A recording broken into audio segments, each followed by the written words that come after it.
Welcome to the NBA 2K G League show. I am your host, Varun Charya, and welcome to the show. So, just doing a quick live check here, just making sure this is working all right. So, we're going to be doing a pretty much discussion of the free agency that's about to go on. I haven't actually checked yet. I'm monitoring it pretty closely, but I'm just checking to make sure the stream is working. Yeah, so perfect. Okay. So yeah, this is my first time seeing what's about to happen. I'm a little bit behind. I was trying to get this set up. So I'm about to refresh here. And yeah, let's see what's going on that Shams has already tweeted out. So, okay. So far, nothing yet here at 6 o'clock. While we're waiting, we can kind of break down what's been going on. But look, let's see here. We got Mike Brown. We'll have a second meeting with the New York Knicks for their head coaching job. What I'm actually going to be really curious about is if the Knicks coaching, what was it, Westchester? Is it Westchester Knicks? I'm curious if, yes, Desagana Diop. I know I'm mispronouncing his name. But I know he's been with the Westchester Knicks for probably, 3 years now? I'm very curious to see if he's going to be back this upcoming year, especially because it always feels like when an NBA head coach gets fired, sometimes a G League head coach will get fired. I mean, it's not like it's a direct correlation, but I feel like I've noticed that trend. I don't know. I'd be very curious. He is a great coach. I mean, he did do a good job at least getting the 2 championships. I mean, he's helped develop talent like, Miles McBride, Jericho Sims, like even, having Ariel Hukporti be ready, Tyler Kolek. So I feel like he's a good coach. So let's see what happens with him. But let's see. I'm going to kind of see if there's any other things. I'm going to refresh it again. Just kind of keep checking, seeing if there's anything. I'm going to also check the other reporters. Michael Scott too. I know he's also one of the reporters. Here's something. So the Utah Jazz have guaranteed the $3.68 million non-guaranteed salary of Svi Mykhailiuk for the 2025 to 2026 season. That's cool. It's been awesome to see Svi has he after he rose up in the G League this past year, past 2 to 3 years in his career, and then he's kind of become an NBA player. Really the past 4 or 5 years. So nice. That's really cool. Josh Okogie, Charlotte's Hornets have agreed to push back the decision date on $7.75 million non-guaranteed. Okay, so I'm trying to think, how would that affect? Let's look at the Hornets depth chart. Actually, go to ESPN. Okay. Josh Okogie's interesting because, look, you now have Colin Sexton who just got in.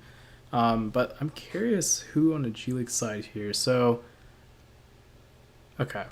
If we kind of look here, I mean, they need a backup point guard.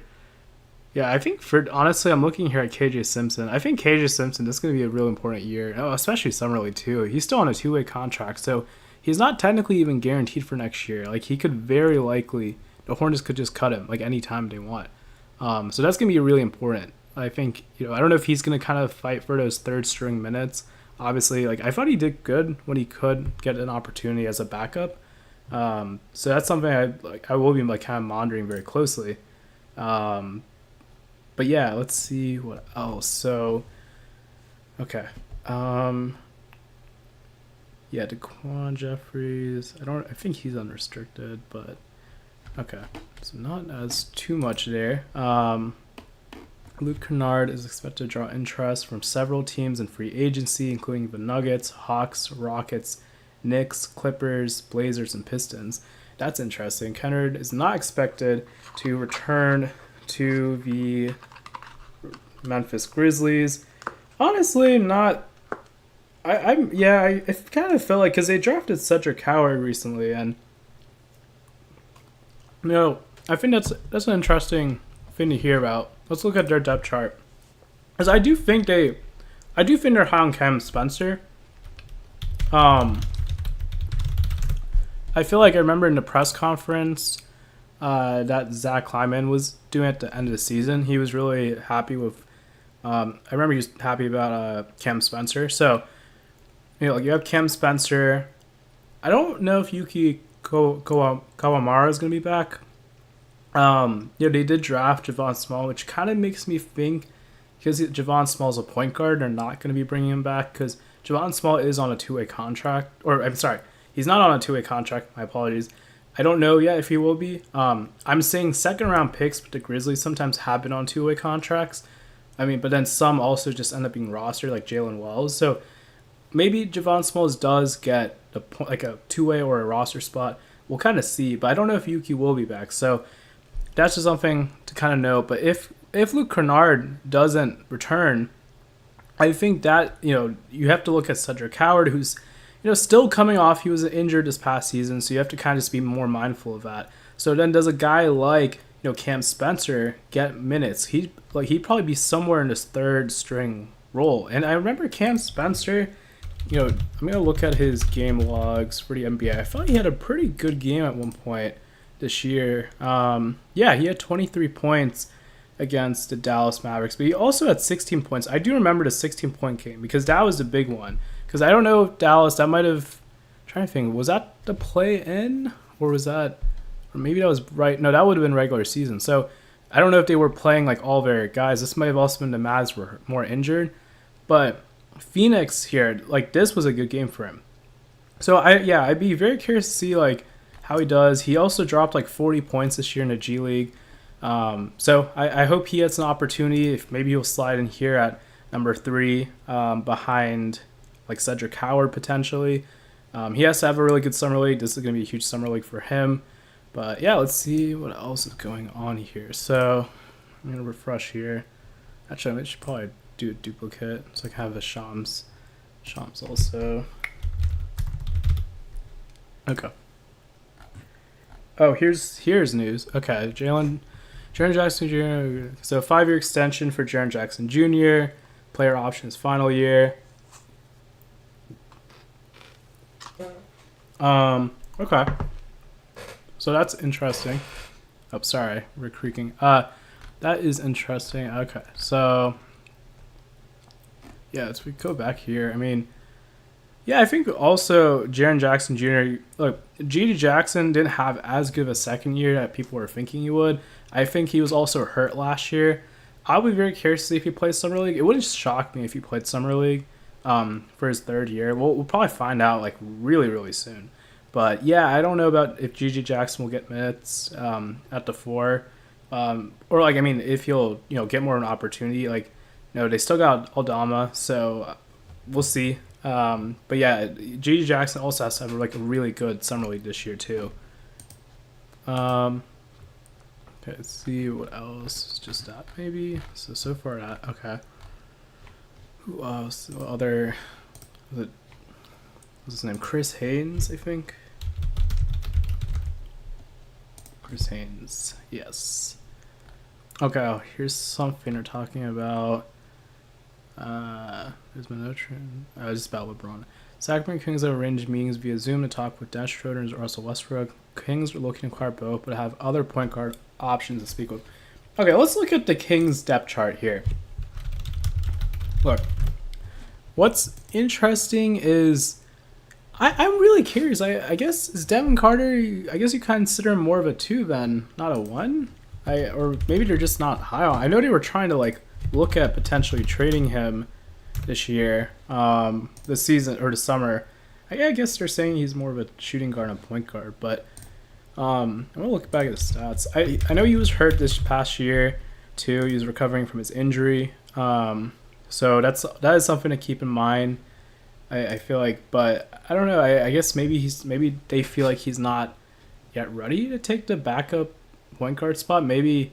I mean, this is also new like general management too. So like this is like also another thing to keep in mind. Like this is a new like direction management, meaning like they have different views on players. So like this is Scott Perry. So like we don't know it doesn't seem like, based on the fact that they are kind of like looking at moving him around, it seems like, they're looking at, yeah, like potentially, not keeping him anymore. I don't know. So like regular season, which is I guess when he debuted, he had in the G League almost 27 points, 38% from three, 9.4 rebounds, 5.4 assists, 3.8 turnovers, 2 assists, 1.2 blocks. So I don't know. I think he's an intriguing player. I mean, how old is he? He's 23, so he's still young. I think he deserves a chance to be considered. I guess we'll kind of see like what they end up doing, if they move him or not. But yeah, let's see. So see if there's other news. But yeah, why we're talking about is because look, they do need a point guard. That's obvious with Sacramento. If they end up moving Malik Monk, which people have been talking about, it's a possibility, then like who's your backup point guard? Because Fultz, if I'm not mistaken, I don't think his contract was just for the rest of the season. Then Nick Clifford's not. I mean, he can. I'm sure he could. He's a playmaker, but I don't know if he's going to be really a point guard right now. Keon Ellis. So, yeah, they are pretty thin, I'd say, at the point guard spot. I don't know if Devin Carter can crack the rotation. It just really depends right here on what the situation is going to be here with Dennis Schroeder and Russell Westbrook. Two different players. How old is Dennis Schroeder? Let's see. Is he... Because Westbrook's definitely got to be older than him. Like, he's 31. And Westbrook's 36. I mean, who's been healthier in their career? Because that's like what's going to be huge for these guys. Like, the most important thing is if any of these guys get hurt, like these guys who are in the G League, who are in the third year, which obviously you don't want these guys to get hurt, but if they have to be, they're to stay ready guys. So, how many did he play? 75. So that's really, really good for Russell Westbrook.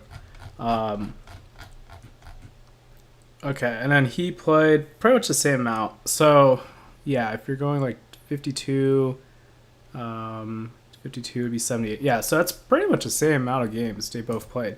So, yeah, I do think, yeah, that this is going to be very interesting to monitor, especially for a guy like Devin Carter here, to see what they end up doing. Yeah, okay. Let's see what other news, if there's anything else. Nope, just Svi Mikhailuk. I'm really going to be curious about DeAndre Ayton, where he's going to go. I'm really wondering if he's going to go to the Lakers. But, yeah, this is just what I'm talking about.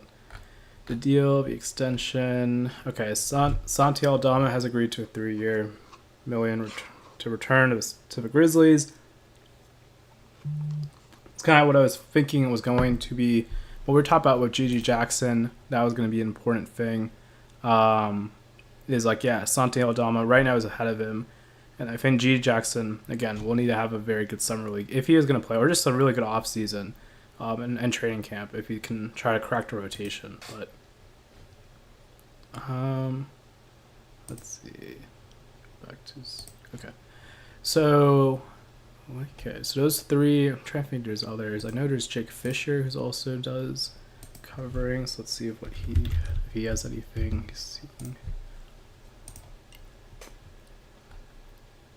Okay, also here, so interest. So the Kings are also planning to meet with Malcolm Brogdon, per source monitor other point guard options. Doesn't have to be, but the Wizards are willing to help facilitate a sign and trade with Brogdon.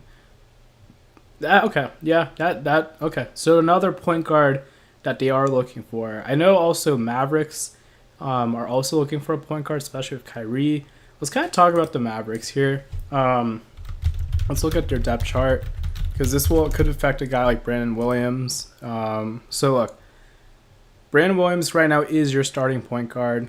They're obviously trying to upgrade that spot, and maybe Brandon Williams comes off the bench. You also saw they signed, and like Dante Exum, he's unrestricted, I believe. He's not supposed to come back to Dallas anymore. I think it's been 2 years since he signed. So yeah, he's unrestricted, and so yeah, I mean, you're thin here. And Dinwiddie, I believe, is also a free agent. Let me make sure. Yeah, pretty sure he is a free agent. Yeah, he is a free agent. Okay. So, yeah, you really are, if you're Dallas, you're really thin here. So that's why they're talking a lot about like D'Angelo Russell, Chris Paul, maybe even Malcolm Brogdon. So it seems like it's really a race for some of these teams like Sacramento, Dallas to get a point guard. You see that like the Lakers, the Wizards need centers. Like, so it's really a race at this point. But yeah, I think you also they did sign Ryan Nemhard to a two-way contract. I think they did. Let me just confirm that. It was Ryan Nemhard. Yeah, signed a two-way contract. That's what Wikipedia is saying here. Which he's a point guard. He's probably one of the better passers in the draft this past year. So if you go back to Dallas, that was a good idea from Dallas because you add a third point guard or a fourth point guard depending on what they do. But if they like Brandon Williams as their backup point guard, and then they like Ryan Nemhard as their third point guard, then that could be really interesting to see what they end up doing. I know Jason Kidd has praised Brandon Williams this past year, so I think that's going to be very important to see. Brandon Williams continue to have a really good season because I think last year was definitely his big opportunity to finally get a shot, in the NBA. I know there's also Mark Stein who also does reporting and coverage. Let's see. Okay, yeah, this is just 24 minutes. Cool.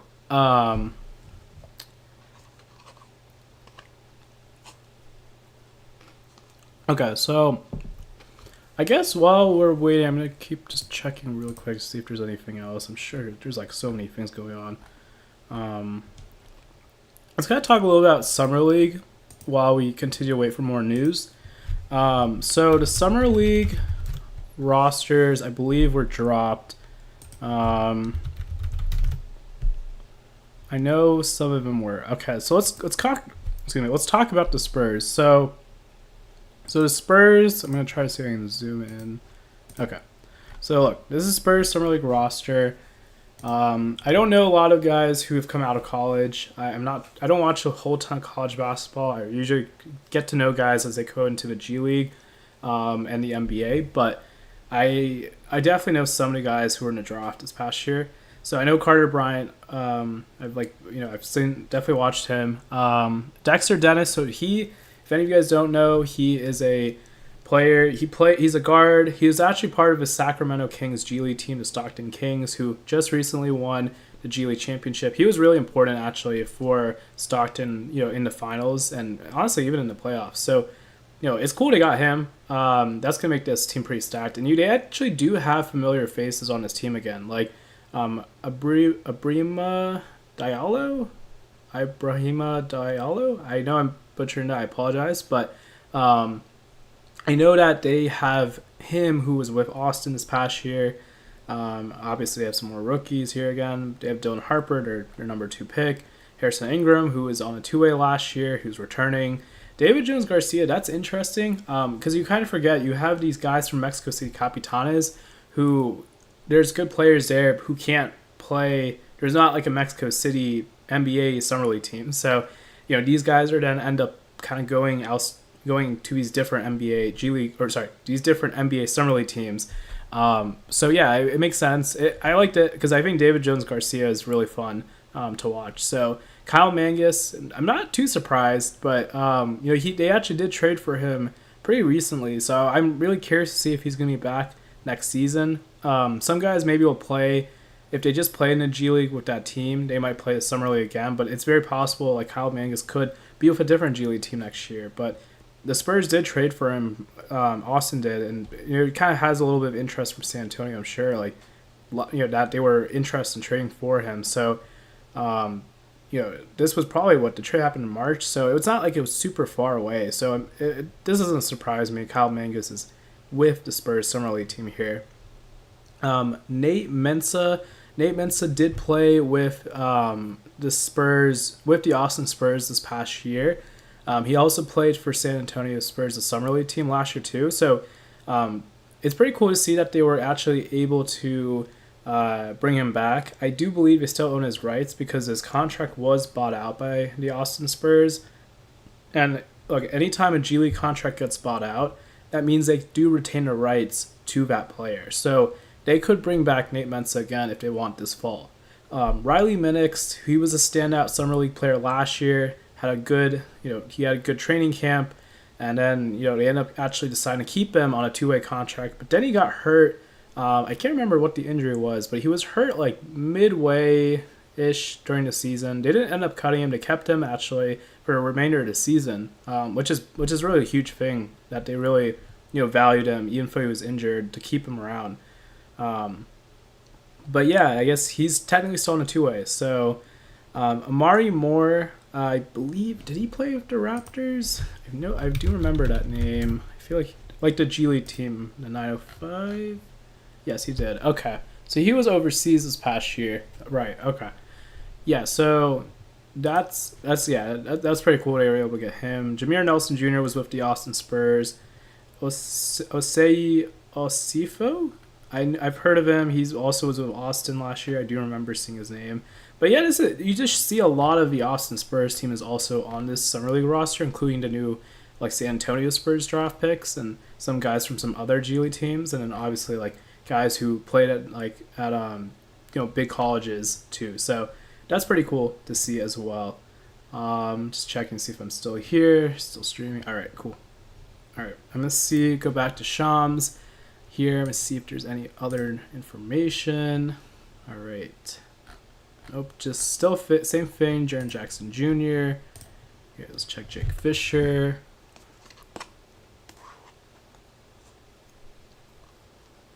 Okay. Oh, sorry. I'm also eating too. Apologize if I sound a little bit full in my mouth. Sacramento Kings have range. Okay, I think that's the same thing still that we talked about earlier. All right, and then let's check Michael Scotto.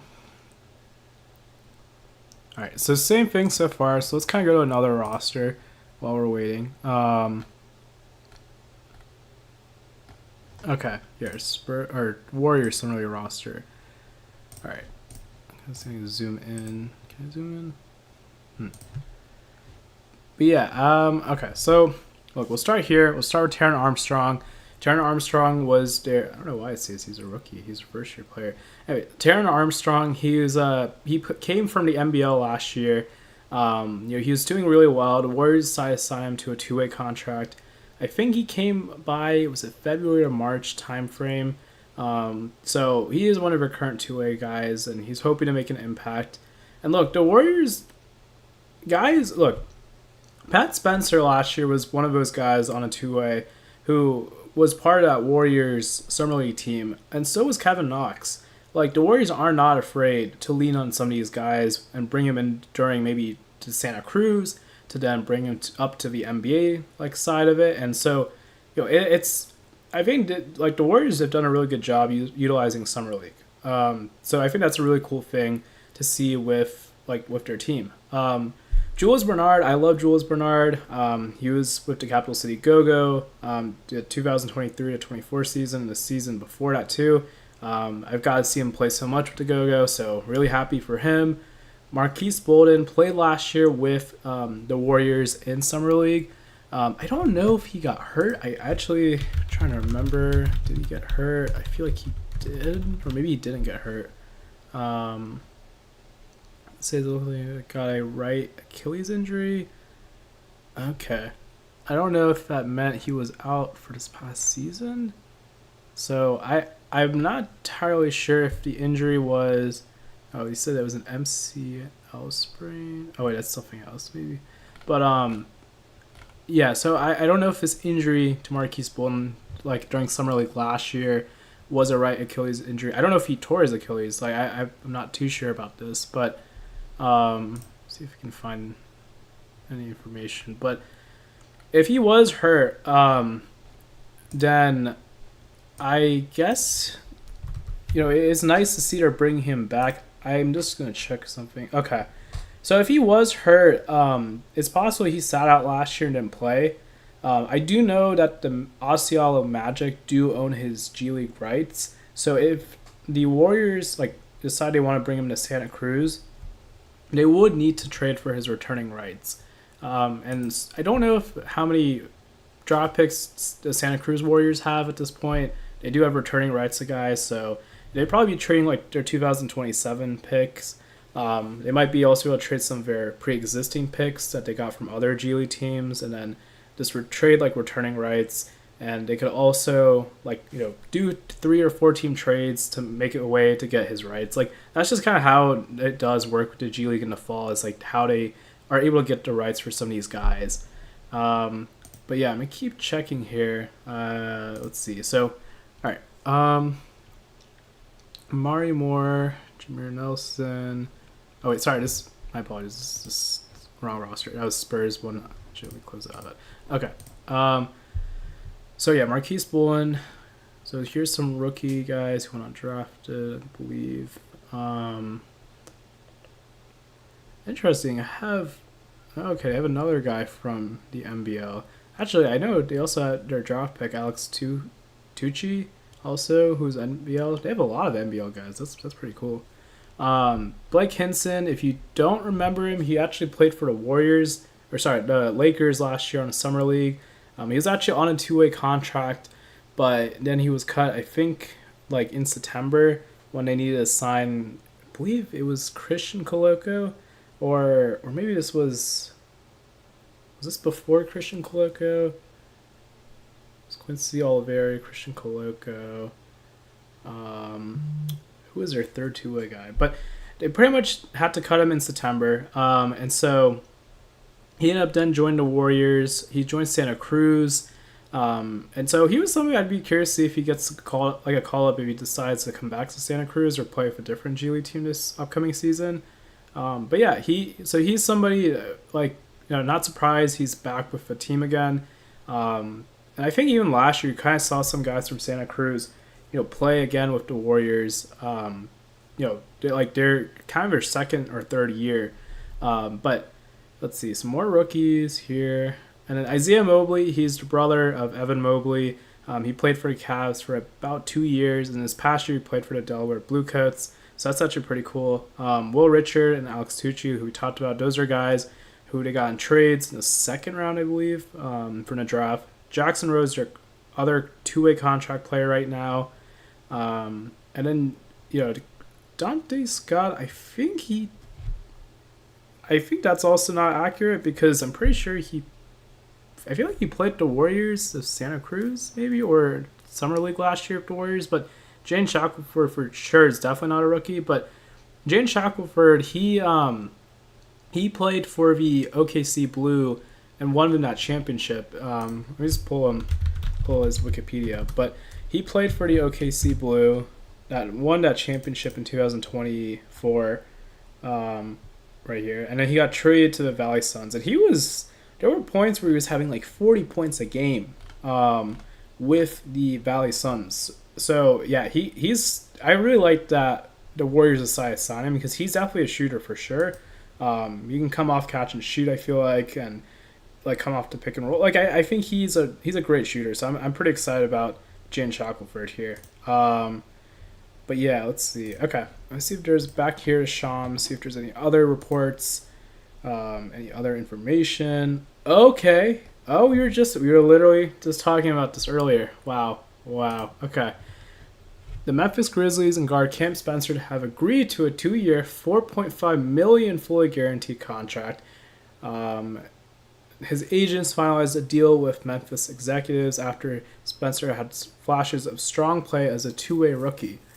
So, funny, we literally just talked about this earlier in the stream. Okay, perfect. So Cam Spencer could slot in potentially here or here, like either behind Cedric Howard or behind KCP. And we don't even know. Like maybe KCP is the backup, and maybe Cedric Howard is the starting like shooting guard. Like that, but that's awesome. Awesome news for Cam Spencer, man. Like that's huge.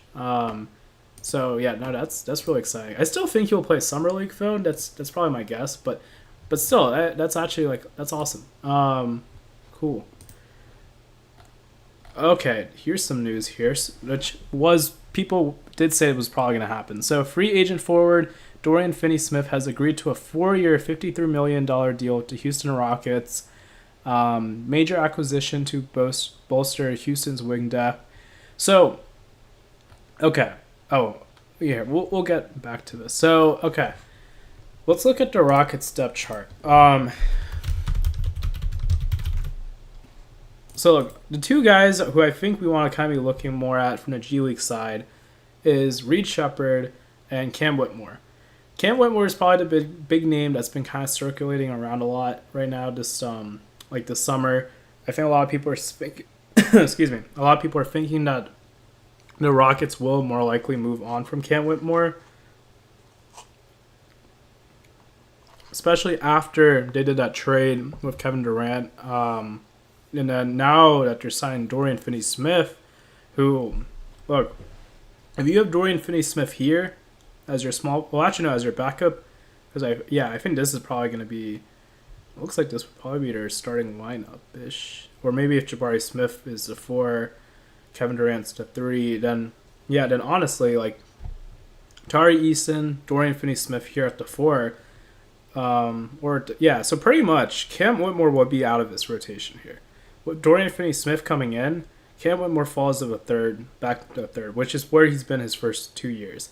The biggest thing I think I remember is that they say you need to be more consistent. Ime Udoka said this, that he needs to be more consistent when he plays, which is probably why they sent him to like the Vipers his first 2 seasons. Like every time the first beginning half of the season, he's been sent to the Vipers.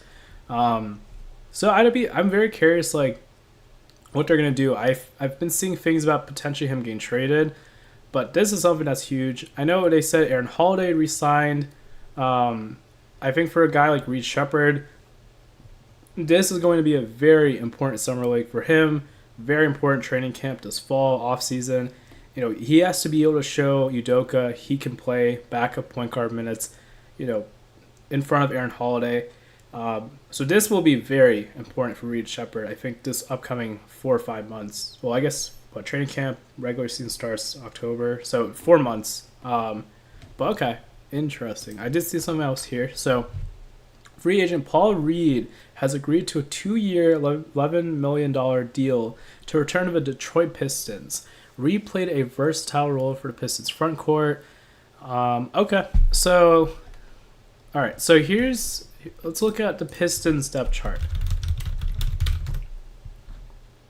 Okay, so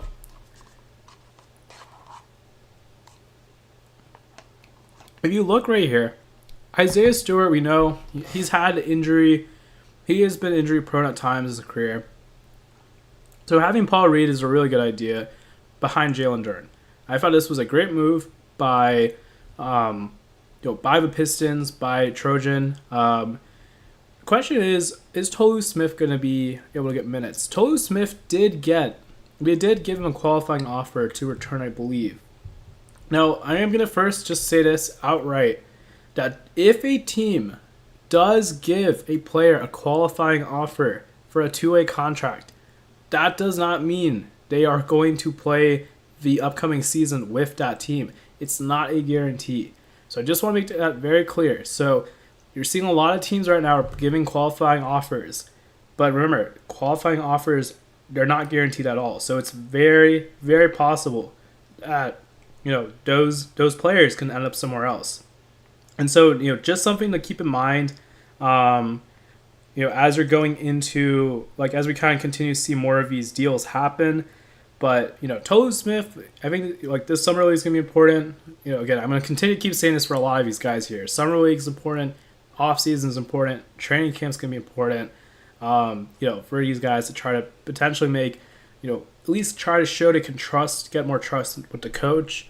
Especially if we're on a 2-way too, you have to be able to show that they want to keep you more around with Detroit this year, for a guy like Tolu Smith. So, but, cool to see. And, Paul Reed was a guy who played in the G League, so always very cool to see him, get some minutes.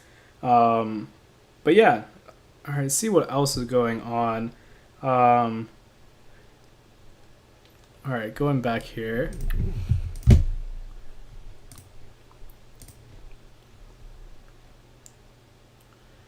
Okay, hold on here. So Memphis Grizzlies and Cole Anthony reps and execs are working towards a resolution to allow Memphis to create the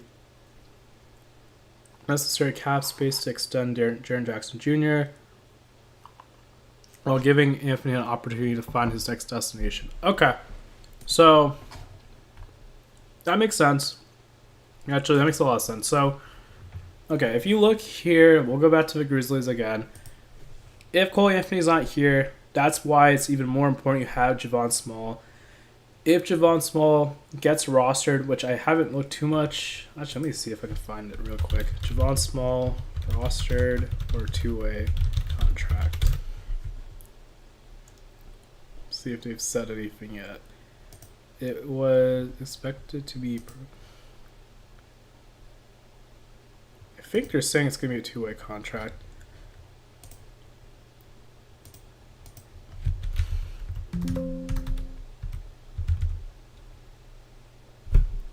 I think.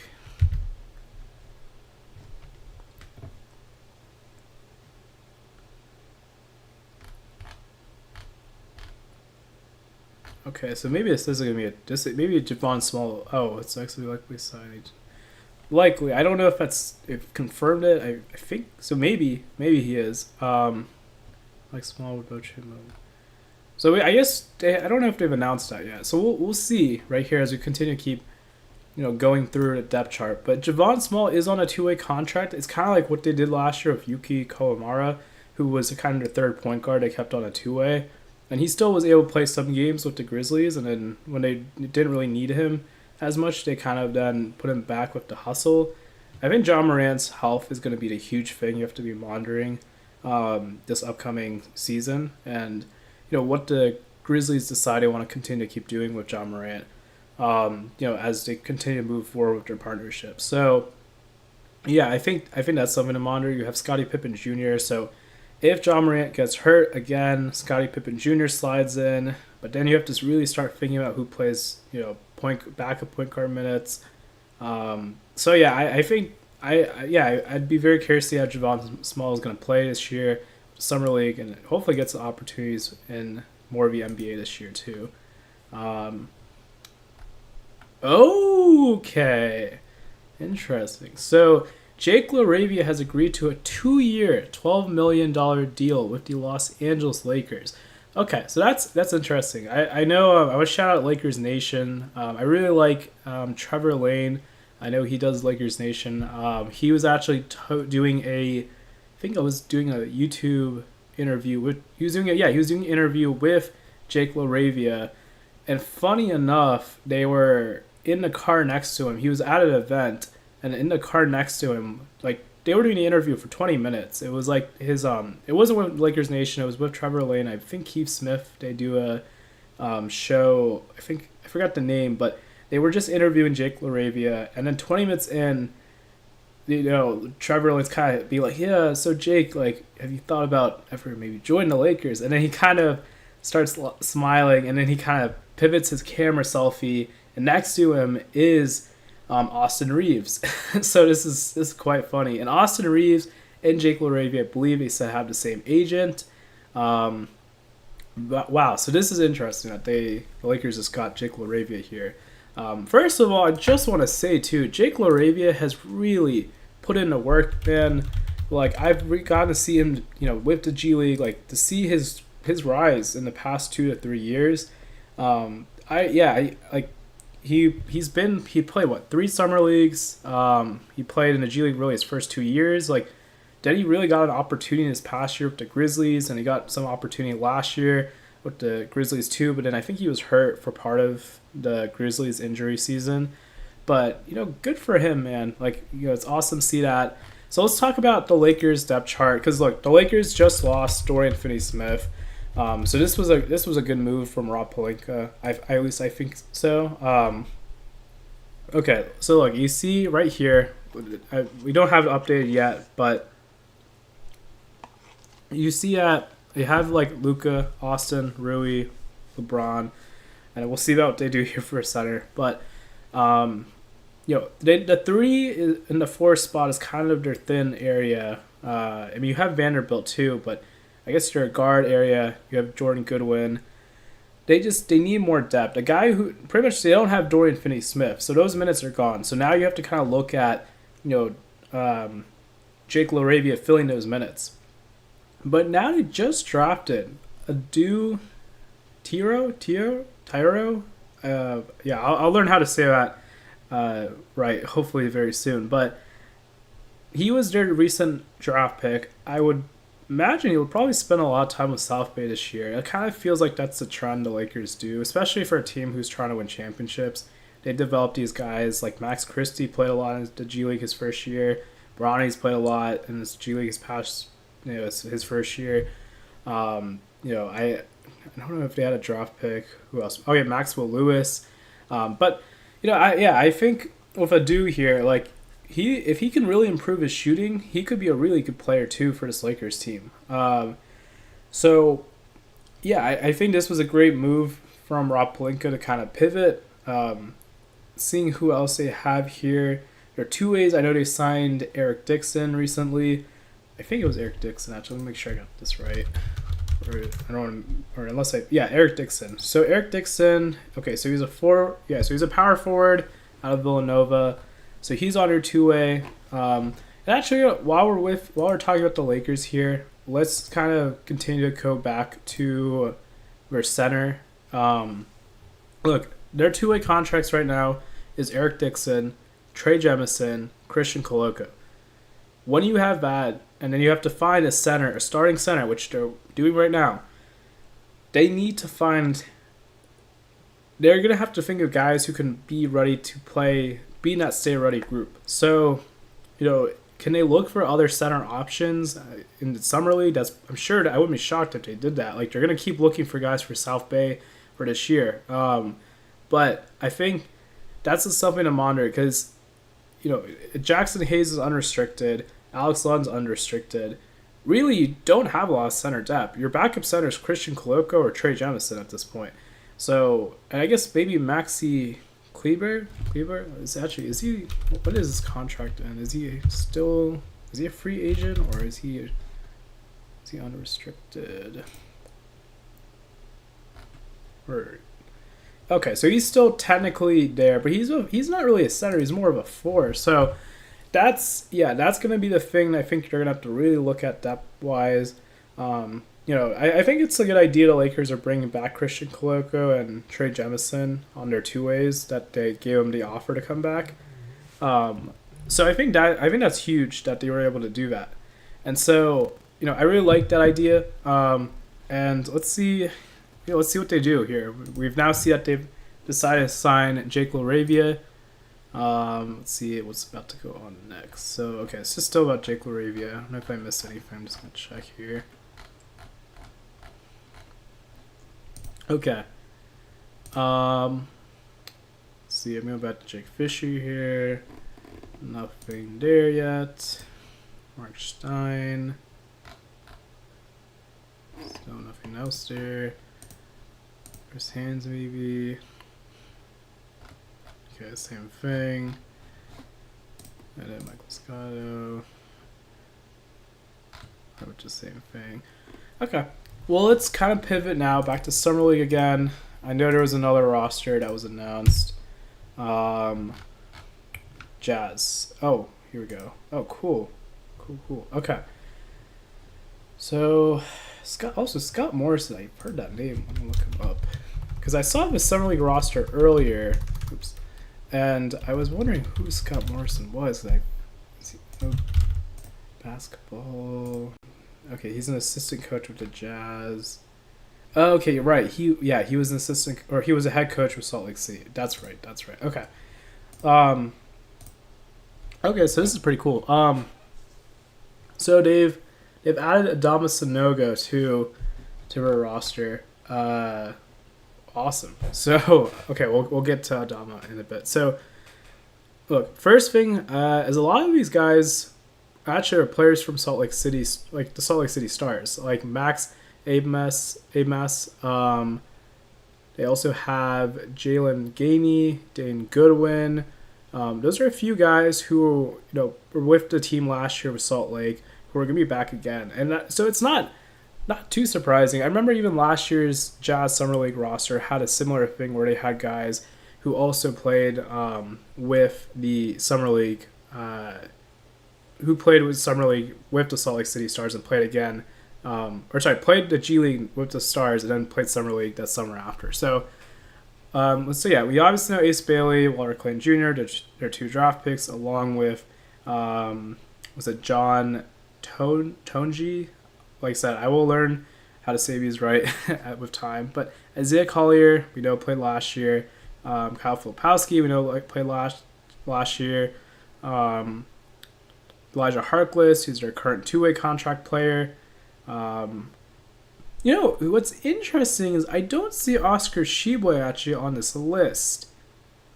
That's a bit surprising. I'm going to kind of look into this more in a sec. But Elijah Harkless, RJ Lewis Jr. from St. John's, Cameron McGriff, we will get into this one in a second.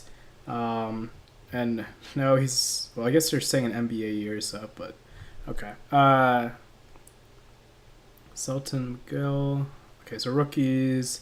So Adama Sanogo. So Adama Sanogo, for any of you guys who don't know who he is, he's actually from that UConn basketball team who won in 2023. He's that starting center that won the championship. He played with the Chicago Bulls. His first 2 years, till really February, I think he got an injury, and then they had to end up cutting him. But he was rehabbing, and now he's played with the Jazz for Summer League, at least maybe for the Salt Lake City one here. But cool. I mean, that's also nice to see that he's gonna be back. He's healthy now. Bryce Sensabaugh, this is gonna be his 3rd year playing Summer League, or I don't know if it's like his 3rd year or technically. He's a 3rd year player, going to his 3rd year. But, he, I don't know if he's played Summer League 3 times or if it's his 2nd. Because sometimes some guys sat out their 1st year too. So, Jane Springer, that's interesting. Jane Springer's been around for a while. But I think this is a chance for him to continue to show his value around the league. Maybe, hopefully, if he doesn't get a spot with the Jazz, then he can kind of use that spot to, end up playing with a different, NBA team, or maybe even their G League team if it comes down to it. We talked about John, who was their 3rd draft pick, Cody Williams, and then Jay-Z is out here.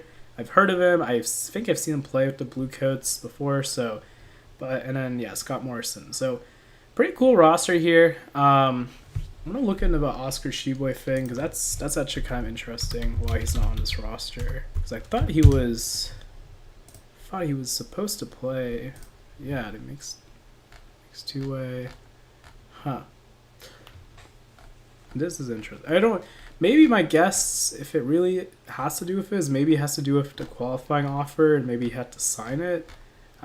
Because I feel like he wouldn't be playing Summer League. Like he's a 3rd year player, so I would have thought he'd be playing Summer League. So we'll see.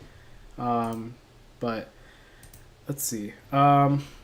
Okay, so I want to go back to that Summer League roster because something that stood out to me was this Cameron McGriff. So Cameron McGriff, make sure this is the right one, the right player too. So, yes, okay. So Cameron McGriff, he actually has played for a few different G League teams over the years. He went on draft in 2020, played for the Swarm, 2021 to 22, got caught up with Trailblazers. And then he actually played, I guess he went overseas a year after. Then he went to play with the Memphis Hustle, then played with the Mad Ants, who he was traded to. And then he was traded back to the Mad Ants. Not traded back to. He was with the Mad Ants again this past season. So what's interesting is that they actually did do a trade, the Jazz, the Salt Lake City Stars, and now the Indiana Mad Ants are called the Noblesville Boom, but they did do a trade, which you'll see right here. So the Noblesville Boom, they acquired a 1st round pick, which I remember when I was researching this and reading about him, like they did trade the Boom, like the Mad Ants, did trade a 1st round pick to get him, but they also here have got a 1st round pick for the upcoming G League draft, which I believe will be 26 or 27 for... 26th or 27th in this G League draft. So The Boom owned Salt Lake City Stars' 26th or 27th pick in the draft for the first round. They also got the returning rights to Jane Ledee. Jane Ledee's played. He also played the Iowa Wolves, and then he got traded with Salt Lake City Stars. I don't know if he'll play with the Indiana, or sorry, with the Pacers like summer league team. We'll see, but yeah, Cameron McGriff. This is interesting because it makes me think like a lot of times when we see these trades happen earlier in the summer, like this makes me think he's going to be playing with the Salt Lake City Stars this year, given the fact that he's with the Jazz in their summer league roster. I don't know if maybe the Pacers had interest in Jane Ledee, so they felt like let's just get this trade done now. Because most times it feels like they typically play summer league first, and then they get traded. They do all the trades and getting the rights, so then they can kind of start setting up the G League rosters in the fall. So this is pretty cool though to see they were able to do it beforehand. I also wonder if maybe they had to do the trade and then have him play summer league to kind of know like that was maybe an agreement like that. He's going to play and that he will 100% play this year in the G League, and he has like a spot solidified. I don't know. That's just me guessing. I don't know how it works with agents in that situation, but yeah, I think this is just something to keep note because we know he played in the G League with the Mad Ants this past year, so pretty cool to see that he's playing again in the G League, and he's going to be playing with the Salt Lake City Stars. Utah Jazz, and he might play with the Salt Lake City Stars maybe in the G League this year, but cool. All right, let's go back here to Shams here. So, fully guaranteed deal for Jake LaRavia. Okay. So, same thing here. Let's go to Jake Fisher, see if he has any news.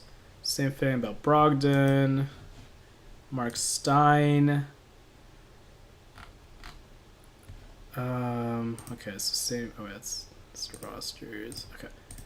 Chris Haynes, let's see if he has any information that he's tweeted. Same thing about Jake LaRavia. Okay. Let's see if there's any other Summer League rosters. I don't know if there was anything else that I saw. I think Summer League wise, we're still probably waiting for... Actually, how is it working this year? So there's usually the Jazz have a Summer League team. Or a summer league, and then obviously the Warriors and Sacramento, they do a summer league too. The Salt Lake City Stars summer league. Okay.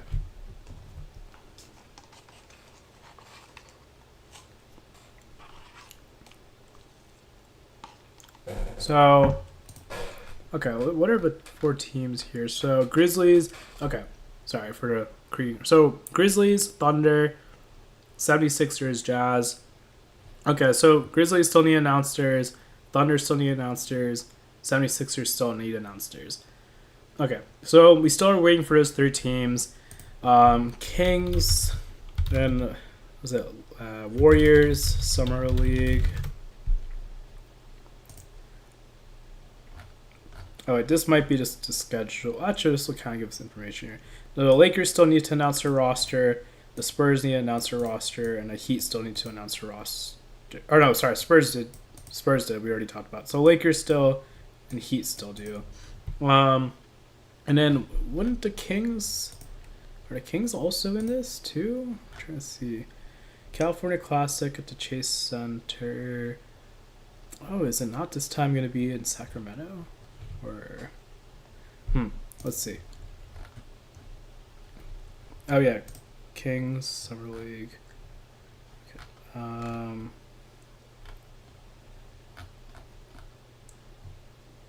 Oh, maybe the Kings aren't doing California Classic in Sacramento this time. Oh, cool. They already have interviews for some of these guys. I'll have to definitely check this out later. I'm excited. Kings Summer League. Yeah, this California Classic. I feel like this is from last year, though. Because this says the Team China. So maybe the Kings aren't playing this Summer League this year. In the California Classic section.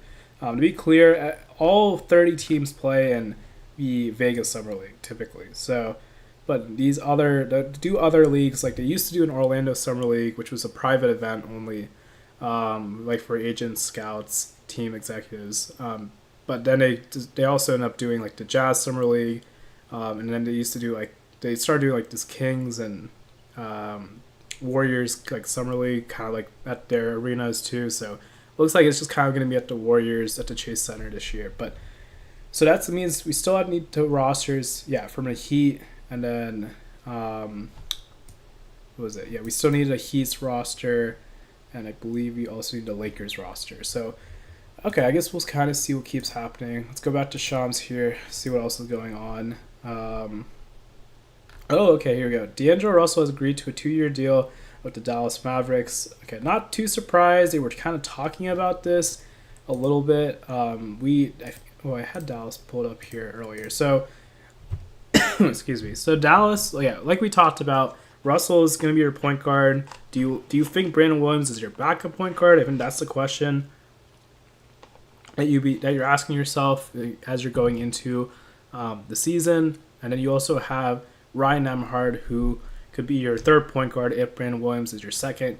Or maybe Ryan Nembhard does really good that maybe he overtakes Brandon Williams as a backup point guard and they convert his two-way to a regular contract. But we'll see.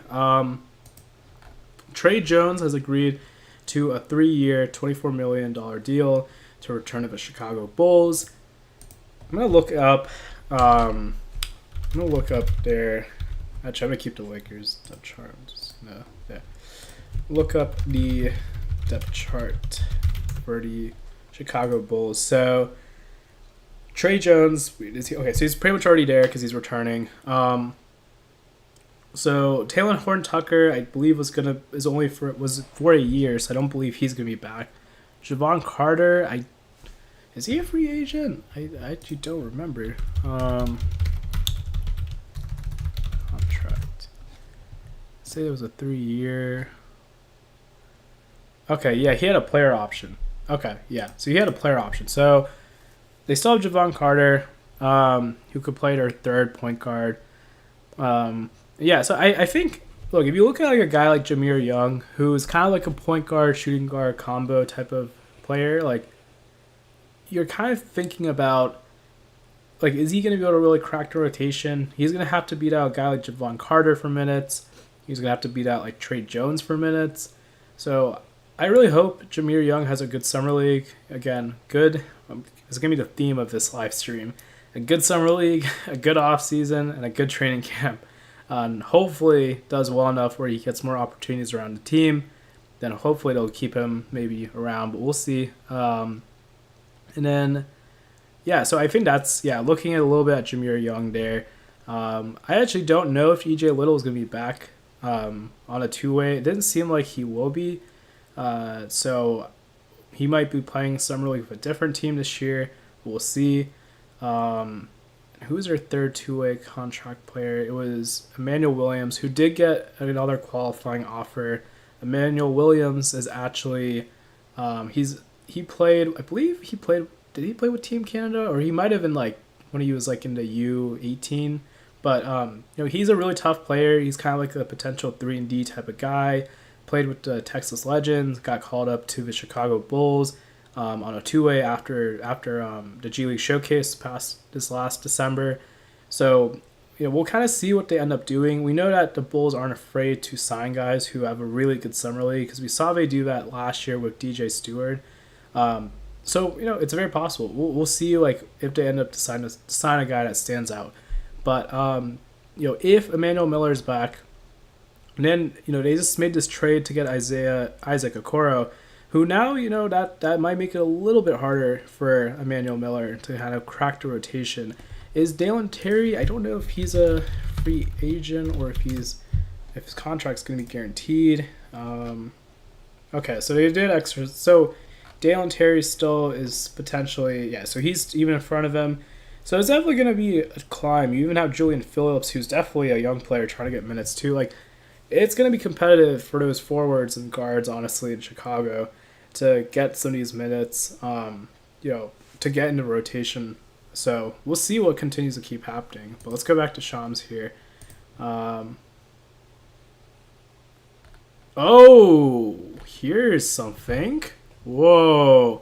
The Denver Nuggets are trading Michael Porter Jr. and an unprotected 2032 first round pick to the Brooklyn Nets for Cam Johnson. Wow. That's interesting. Let's look at the Nets depth chart here. This really is just a swap, Phil. It's kind of a swap in terms of the positions ish. Okay. Look, you had Cam Johnson at the 4. Look, first of all, I know I'm going a little bit back to NBA wise. I'm not going to talk about G League for a second here. This is huge for them to get Cam Johnson. A lot of teams really want Cam Johnson. Like, that's a steal for Denver. But anyway, yeah, go back here. So, look, you put Michael Porter Jr. here at the 4. This is going to be a very interesting... It was a very interesting draft, I'd say, for Brooklyn. I really didn't understand too much about what their strategy was. I still have to actually watch the press conference, but this is a very interesting draft that they did. And they didn't go out and get like a star player. They didn't really like trade some of those picks potentially to kind of get maybe picks for the future. They drafted all 5 of these guys. So Michael Porter Jr. will really just take the 4th spot here. They did re-sign Zaire Williams. They did re-sign Day'Ron Sharpe. Something to look very closely at here is going to be Nicholas Claxton. If Nicholas Claxton is going to be back next season, or if he gets traded maybe to the Lakers, like, we don't know. So, but I think that's very important because if the Nets don't end up getting another center, Day'Ron Sharpe is going to be your starting center right now. Danny Wolf could be your potential backup. Maybe Drew Timme. I think Drew Timme and Danny Wolf will be battling for those, bench minutes. They both, I think, can do similar things in terms of like their shooting. So we'll see like what ends up happening there. But that's a very interesting trade. Looking at the Nets here, D'Angelo Russell's gone now. So are they going to go out and sign another point guard? I noticed was reported that Reese Beekman's not going to be back with the Nets on a 2-way, and he's actually going to play with the Nuggets Summer League team. So you already know that pretty much they have a lot of different point guard options. I really am going to be curious. Are they going to throw Igor Demon immediately into a point guard? Are they going to let Nolan Troyer come off the bench?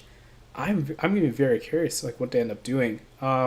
You have D'Anthony Melton, who's a free agent. I mean, Tyrese Martin, I really like Tyrese Martin a lot, so I hope he gets more of an opportunist. Like, hopefully he stays in Brooklyn.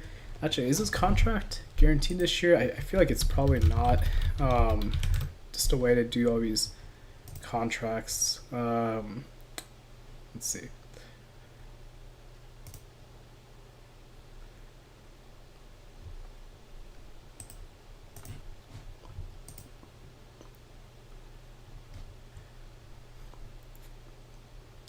But yeah, while that's loading, Tyrese Martin, I hope gets an opportunity. They also just got Terrence Mann, in the trade recently. So I guess if you bring Tyrese Martin as your backup 2 or Terrence Mann as your backup 2, we also don't know right now. We were still waiting to see what they do with Cam Thomas.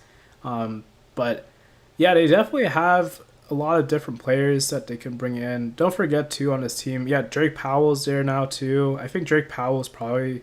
I don't know if they would start him. It seems like Zaire Williams would maybe more likely get an opportunity. Again, we don't know. I mean, these guys could have a really good rookie season. They could probably be starting. So, but yeah, we'll see, I guess, what they end up doing. But that's a huge trade, and a huge win for Denver right there. Let's see if we got any more information. If anyone else got traded as part of a deal.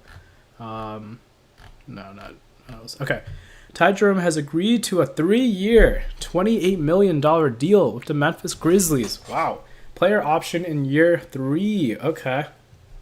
So let's go back to the Grizzlies again. You're talking a little bit about them. So, okay. Look, you have your backup point guard here going potentially against Scottie Pippen Jr. So now it's really between Scottie Pippen Jr. and Ty Jerome. Wow. Okay. So that makes things interesting because now Scottie Pippen's going to have Scottie Pippen Jr. is going to have some, I guess, some competition a little bit for that backup point guard spot. Especially now, Javon Small definitely is going to be probably more likely playing with the Memphis Hustle. I would definitely think he's going to be on a two-way potentially. We'll see, but I have a strong feeling he will be.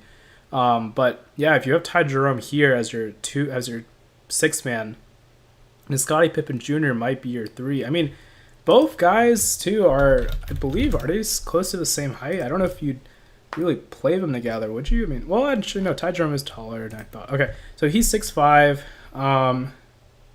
Scottie Pippen Jr. Foe. I do know he's a bit shorter, so he's 6'1". Okay. Actually, it's Ty Jerome.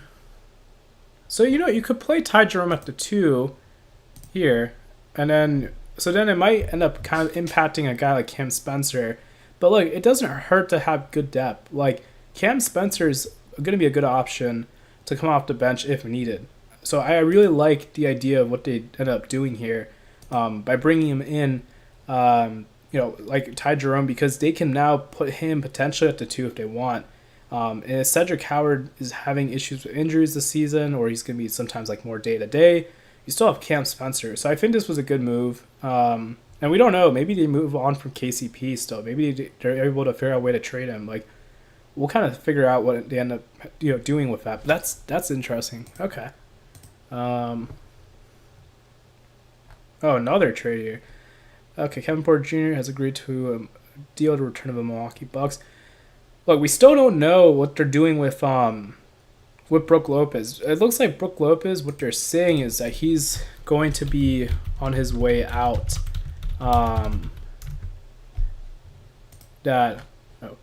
He's going to be potentially leaving, maybe for LA. So, yeah. So look, if you have Kevin Porter Jr., he's probably going to be. This is probably was the best opportunity for him with Damian Lillard injured. He's probably could start, and I think Ryan Rollins. I hope he gets the opportunity still as your backup, but we'll see. We don't know what Milwaukee's doing. They have to do everything they can to try to keep Giannis. We know that Bobby Portis has already agreed to come back, so that's also another thing. I mean, they're kind of almost running the same team back, it feels like. I don't know about Gary Trent Jr. I think he was on a 1-year deal. Let's see. Gary Trent Jr. contract.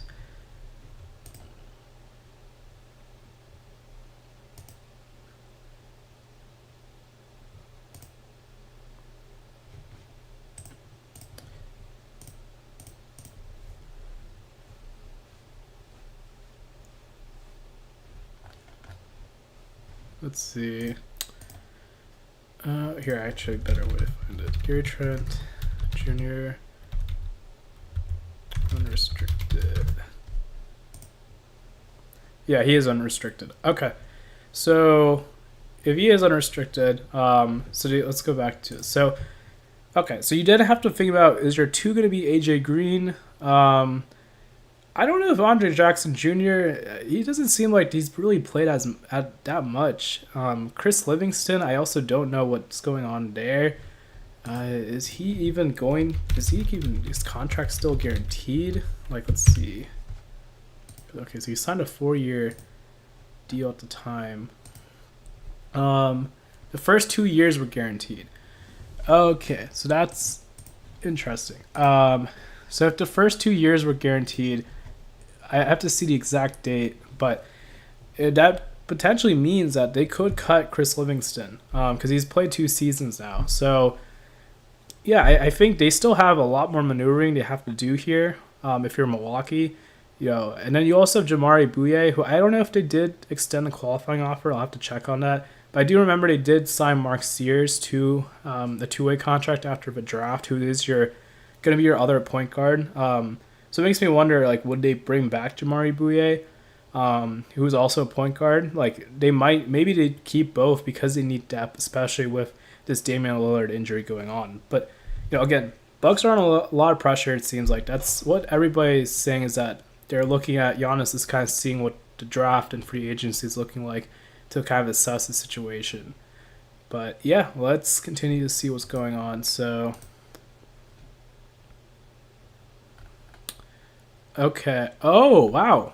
Bruce Brown Jr. has agreed to a 1-year deal to come back to the Denver Nuggets. Wow, this is huge because we remember when Bruce Brown, they were talking about they wanted him back, but he ended up, he had to do what was best for him, so he ended up going. Oh man, Cam Johnson's trending on Twitter. Jake LaRavia, Lakers. Oh, I have a feeling I think a lot of Lakers fans are pissed right now. But anyway, sorry, Bruce Brown Jr. This is pretty cool to see they were able to do this. Okay, wow. Let's see. Can I go back to Denver? Actually, yeah. Let's pull up Denver Nuggets depth chart here. So the Denver Nuggets, their depth chart. So look, you have. If you're moving on from Michael Porter Jr., you put in Cam Johnson at the 3 here. You still have Bruce Brown now, who's coming in, who's probably going to end up being kind of at 3 or 4. You could put Christian Brown is your 2, so you pretty much would be bringing him back, giving this team some depth. This is huge, I think, for them to kind of bring back a guy who's really helpful for their championship team. The other thing I'll be wondering is Jalen Pickett going to be kind of the backup point guard moving forward with Russell Westbrook, potentially leaving now? Trey Alexander won't be back with the Nuggets this upcoming year. So, you have to think about who's going to fill that spot. Is it going to be Reese Beekman, who's going to be playing the Summer League this year with the Nuggets? But and they didn't bring back PJ Hall. I think they did sign somebody on a 2-way who was a big, I believe. And then they did give a qualifying offer to Spencer Jones, who I believe was like a 3 for them, who played some games, mostly with the Grand Rapids Gold, but then spent a lot of time with the Denver Nuggets too this year, even if he wasn't really playing. But that's a huge trade again, and getting Bruce Brown I think is huge from their bench standpoint. He was really good for them during the championship year. And now it makes me wonder, is a guy like Hunter Tyson going to really be able to get minutes? Are they going to have to move on from him? Oh, now we see Chris Livingston's contract details. Okay. But, let's see, Hunter, sorry, not Hunter Livingston. Hunter Tyson contract. Gosh, okay. I have too many tabs up right now. But, so while it's loading, let's see if Hunter Tyson, if his contract is guaranteed, it's a club option, which they did pick up, it looks like. So next year is going to be the decision. So they could move Hunter Tyson this year. Now that they have Bruce Brown back. Hunter Tyson really hasn't been able to crack the rotation this year. That was also, there was obviously Mike Malone, that whole situation. So we'll kind of see what they do. Now they have David Alderman, I think, Alderman. But now they have a new coach too. Maybe Hunter Tyson now gets an opportunity to kind of fill some of those minutes, potentially try to crack the rotation. I wouldn't be shocked if he plays Summer League again, but we'll see. He didn't play a lot this year, so it makes me wonder if he would. But we'll see. Deron Holmes, he's going to be coming back from his injury from last year, so that's going to be really important to kind of just see how he looks the Summer League. But I'm really going to be curious what the backup point guard situation is. Do they trust Jalen Pickett and think he's ready to play those backup point guard minutes? Do they get a good veteran at the 3, as their third string, that they think could kind of fill those minutes in case they want to, in case they decide to maybe not go with Jalen Pickett? We'll see. But that was a huge thing that Shams just tweeted out too. And yep, Cam Johnson. A lot of Lakers fans are probably pissed. Yeah, they probably are.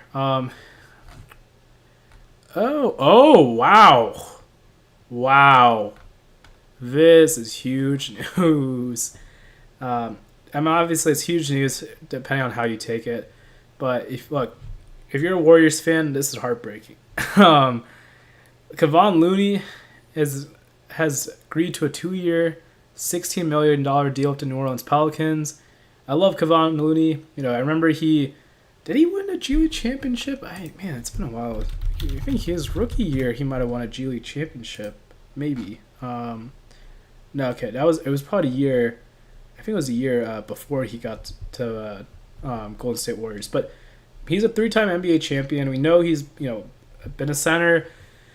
like a veteran center kind of for his team. I mean, I guess 29, but still, he didn't get to play a lot this past year at times because they were playing Quinton Post. They were playing even Trace Jackson Davis couldn't get minutes at times. Like they this it's heartbreaking as a Warriors fan. Like if you are a Warriors fan, like I think this definitely is like dang, because he's been there for so long. He's along with Curry and Draymond. Like I think he was really the last of those guys who pretty much was still with this team in its entire like 10 years. So Draymond and Steph were really the last guys. So yeah, wow, huge. But let's talk about New Orleans then. So New Orleans Pelicans depth chart.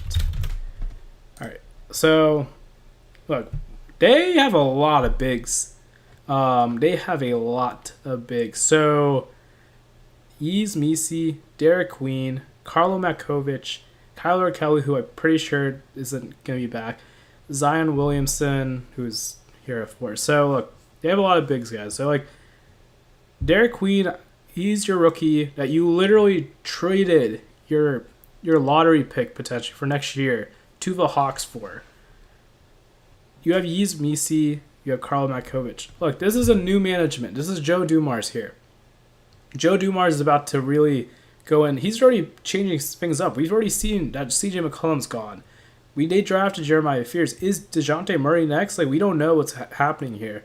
I think the center thing is interesting because now you have to think about how are some of these guys going to get minutes, like Derek Queen, Carl Matkovic. Maybe it works out because Kevon Looney could be a great mentor for a guy like Derek Queen too. But yeah, they are really young at that center spot actually. I mean, Carl Matkovic is young, Derek Queen is young, Yves Missi is young. So maybe Joe Dumars is seeing this and is trying to bring in some vets here. And so maybe this is a good move for the Pelicans. But yeah, man, for them to take him from Golden State, wow.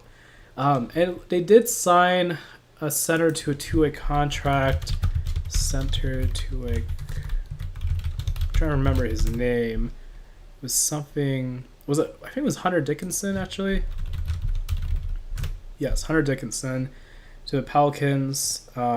He's another center they have. Oh, he's from Alexandria. That's pretty cool. But he's another center who's also on a two-way. So that's your fourth center, young center too. It just makes me wonder: is Yves Missi gonna get traded? Are they gonna move on from Carlo Matkovic? Actually, is Carlo Matkovic? What's his contract situation looking like? Let's see. Is he somebody who could be back? Well, he will be back for next year. He's guaranteed. Next year will be a deadline, so they'll make a decision next year. So, yeah, I mean, they could trade Carlo. They could trade Missi if they really want to go more in on Derek Queen. And then, of course, they have, Hunter. Oh, wait, I think I lost his page earlier. But Hunter Dickinson still, who's your two-way contract center, who could bring in some, emergency depth if any of your guys do get hurt. But yeah, this is Joe Dumars, so not too surprised actually that he's getting all of these centers. He's probably kind of changing things up. I mean, we saw the Jazz with Austin Ainge. He drafts another point guard in Walter Clayton Jr. And again, new management. They're gonna look for the guys they want to bring in. So Luke Cornett, and this was talked about, has agreed to a 4-year, $41 million deal with the San Antonio Spurs. Congrats to Luke Cornett. I loved watching him. Let's kind of just do a little bit of a throwback here. But, Luke Cornett, Maine Celtics, and he also played with the Westchester Knicks. As you can kind of see, you can kind of see here, played the Maine Celtics, played also with the Westchester Knicks, which I don't feel like a lot of people maybe know as much about, but it was actually where he started his career with the Knicks. So, I mean, this is big for San Antonio. They needed a big with Wemby, somebody kind of behind Wemby too if they want to bring him off the bench. For Boston, we need to see what Boston's about to do here. They did want to bring back Luke Cornett. So this is about to get interesting for Boston. So let's first go to San Antonio here. So Spurs depth chart. So yeah, Spurs depth chart: Victor Wembanyama, Jeremy Sachin, Vesmek Biombo, who I don't think will be back. I don't know if Charles Bassey is. Is he a free agent or is he going to be back to team? Check this really quick. Yeah, so he's unrestricted. Okay. So, look, you have Luke Cornett, who you could potentially put at the 5, put Wemby at the 4, but it's really a good idea just to have Luke Cornett as your backup 5. I think this was great that San Antonio did this. Luke Cornett even took a pay cut last year to come back to Boston. He didn't have to do that, and he did it. And so he was going to get paid this year. So this isn't a huge deal, but let's kind of talk about the guys this could affect from the Austin Spurs, the two-way contract players. And I think, look, you have Riley Maddox, who is maybe somebody who has to have, again, the theme of this live stream: good summer league, good offseason, good training camp to kind of solidify his spot on a two-way. He kind of is like a stretch, big a little bit. I think he is, if I remember right, because he's a pretty good shooter, Riley Maddox. Let's see. Since he was hurt, let me see if I can find the college stats. Oh, he's a little bit younger too, actually. Yeah, so he's a 35% from 3, but he is like 6'7", so he's not super big. He's probably more of a 4. So honestly, yeah, you at the 5 spot here, that's one reason I think. Let's actually go back to the Spurs Summer League roster again, because I think if we kind of bring the roster up, we can kind of see here, like, they have Minix, but, one reason I think they like bringing back Nate Mensa, who is a center, is just kind of gives you a guy you could look at on a two-way contract, potentially to help fill some minutes if any of your guys gets hurt with San Antonio at the backup 5. So, this is, I think, a great move. Now I'm looking back at it more with getting Nate Mensa here. And I think even bringing back, like, Abrahima Diallo, bringing him back too, I think is a great option. I mean, he's a 7-footer. So, yeah, good. I think this was a good move. And then honestly, a good move too to get a guy like Luke Cornett. Let's see.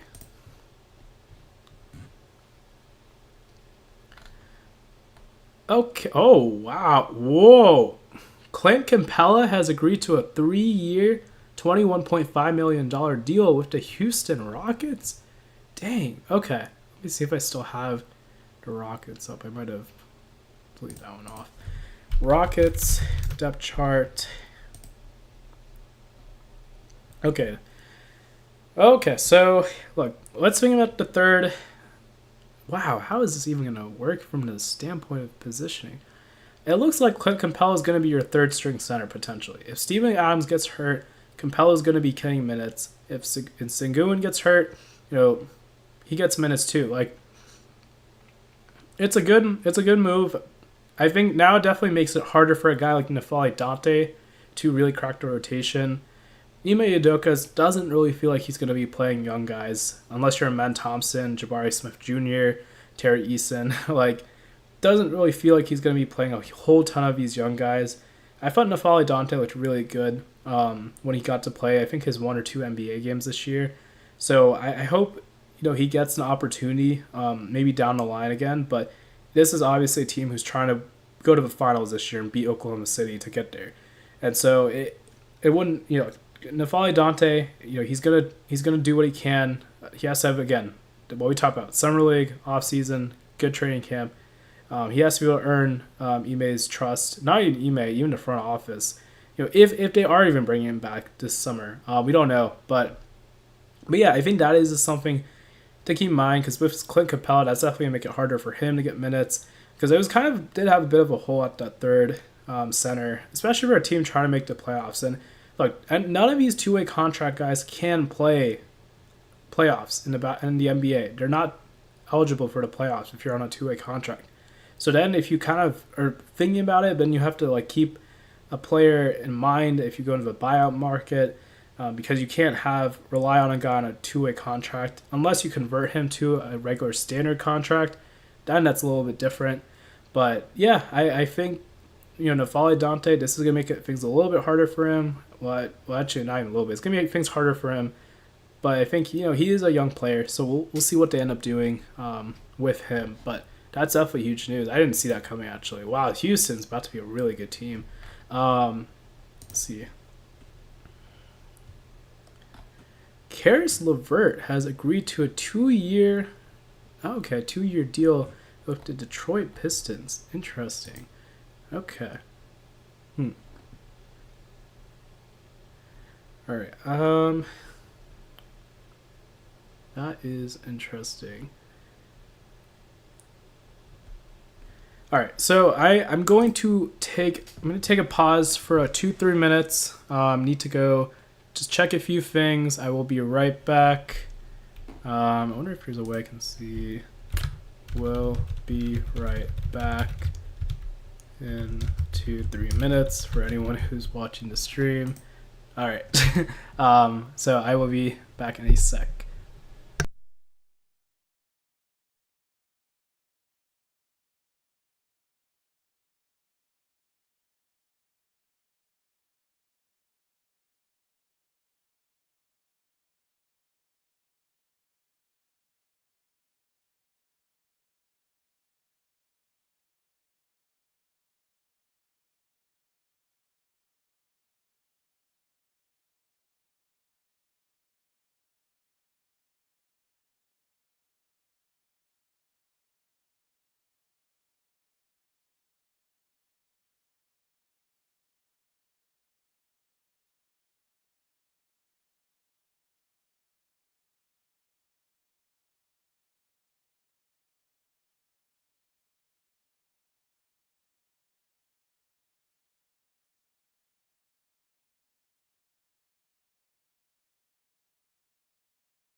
Okay, sorry about that. Just need to go take a quick break, get some water. All right, let's talk about this Detroit Pistons, Karis LeVert. So, all right, Pistons. I think I had this pulled up a little bit earlier ago, but all right, Pistons depth chart. So let's talk about. Look, you got Karis LeVert now, who's kind of like a 2-3. Makes kind of sense with this whole Malik Beasley thing going on.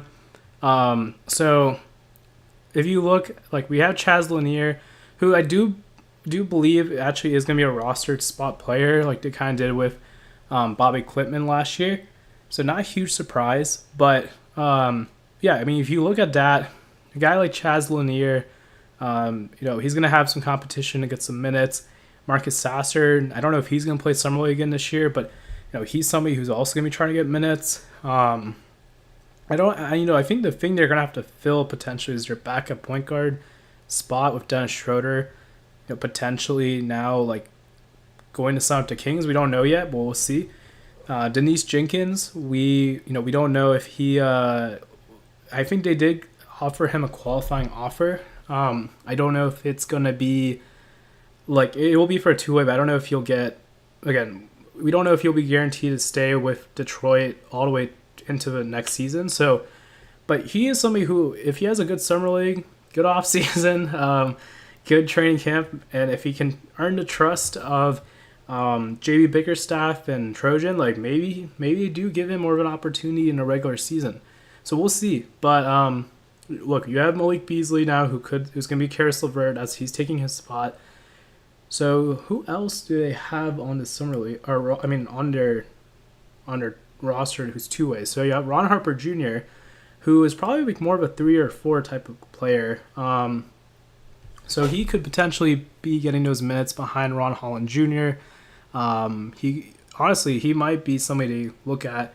They're probably gonna be filling that third string, like third forward, power forward spot. But Ron Harper Jr. has a shot. Maybe if he has a good 4 or 5 months, that maybe he does go into getting some of those minutes. I don't know if he's gonna be back for. I don't actually know. Let me just double check.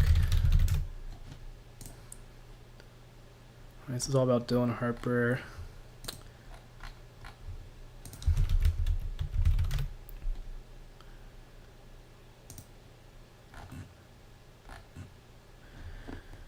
Okay, let me really quickly just check if they did give him a qualifying offer. I'm not actually seeing anything, so maybe they didn't give him a qualifying offer. Maybe not actually. I don't know. Okay. So if he's not gonna be back, then okay, he might have to end up playing with a different team, but we'll see. I don't know too much yet. I guess we'll find out with the summer league. If he makes it with the Pistons into the next season, then he has an opportunity maybe to get some minutes, depending on what Detroit continues to keep doing here. We already did talk about Tolu Smith earlier, so I won't talk about him again. But let's see. So pretty much the same thing here. It's Jake Fisher saying Russell, Malcolm Brogdon.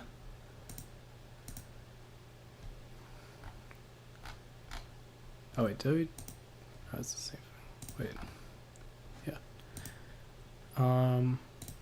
Scotto. Where you saw this. We'll talk about the Celtics here in a second. Just want to check to see if there's any other news that just dropped. Okay, let's go to the Celtics depth chart. All right, so Al Horford's probably the name to really monitor with Boston.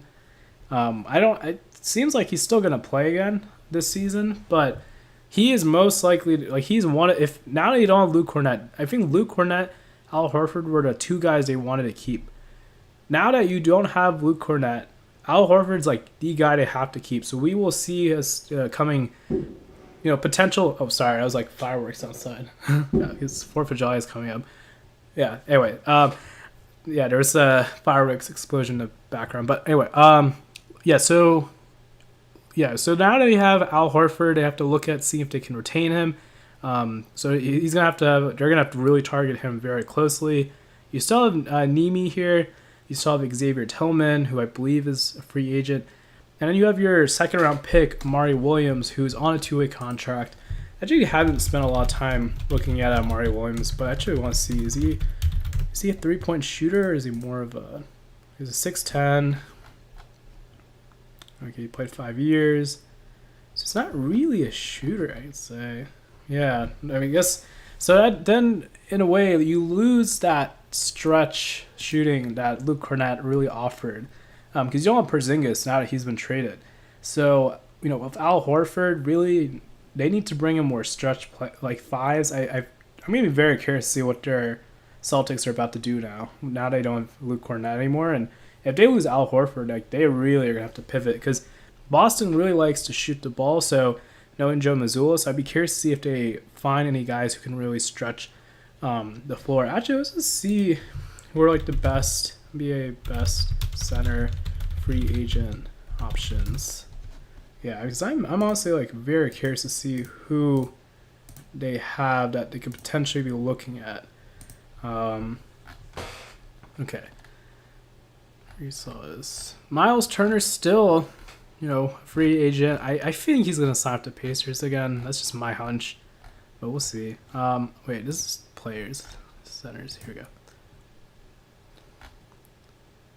I don't know. It looks like they're already updating it as we go, so that's actually pretty cool. This is it. This is the centers, or maybe this is already what's. Oh, okay, cool. So Brook Lopez. Ooh, he'd be interesting if the Boston Celtics could somehow get him. Right, Miles Turner is probably one of the best center options. Mo Wagner would be interesting if he goes to Boston. Horford, they're trying to still get. Mason Plumlee, DeAndre Jordan.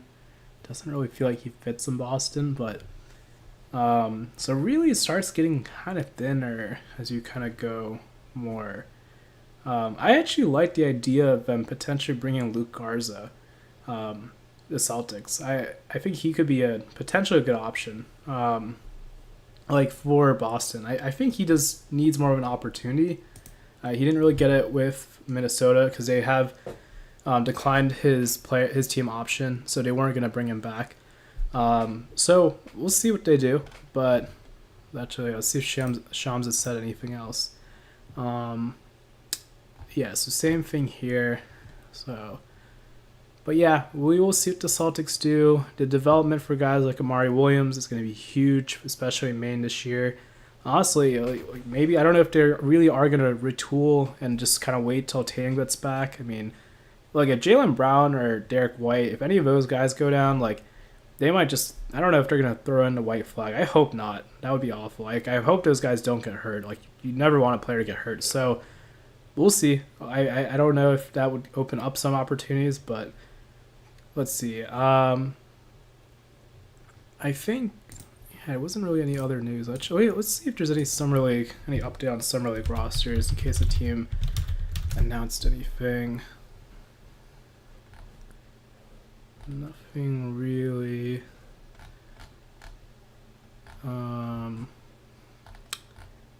We still are waiting for like some other Summer League guys.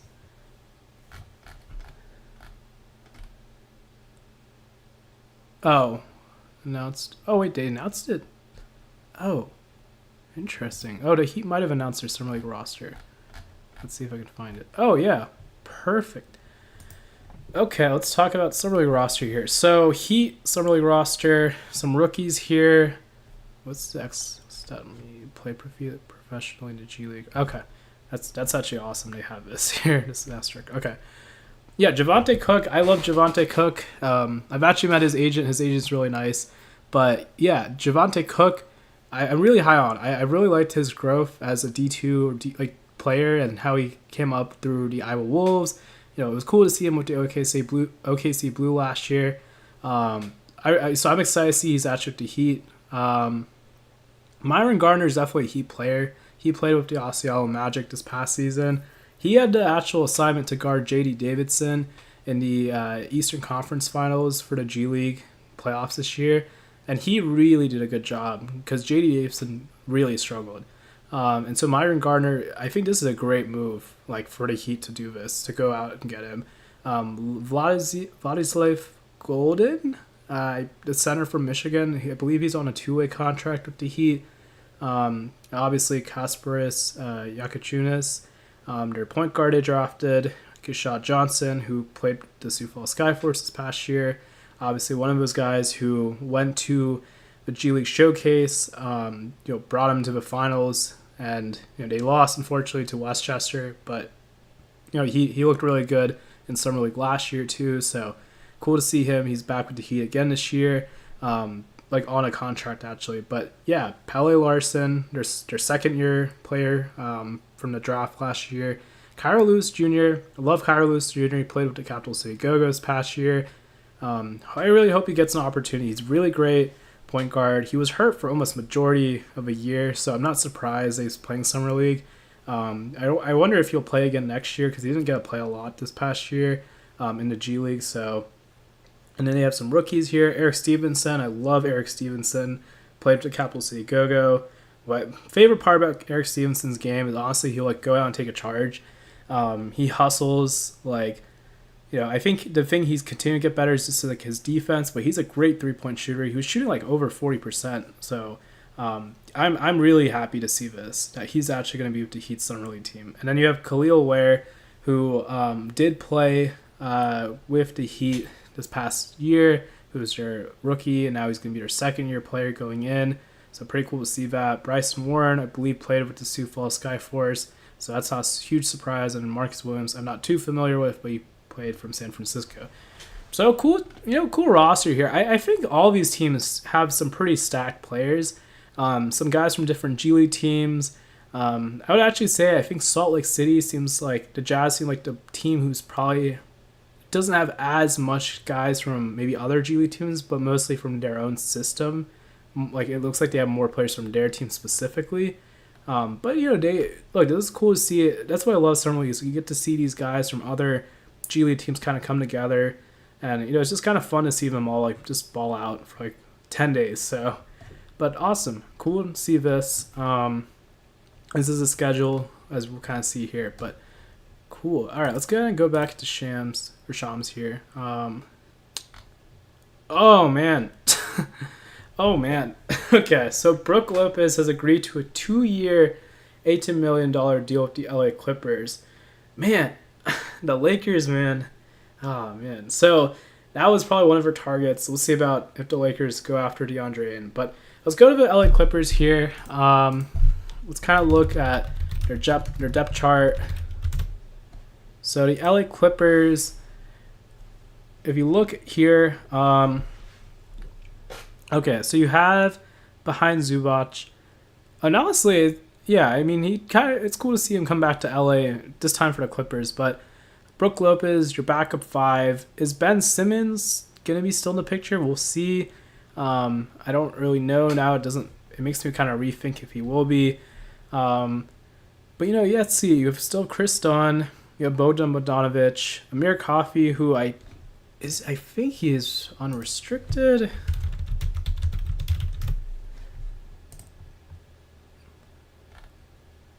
Yeah, he is unrestricted. Okay, so that opens up. Amir Coffey is like a Tyronn Lue favorite, so this does open up some minutes here. So we'll see who from these younger guys can take a chance. We also this does not show us, but they also have Cam Christie on his team too.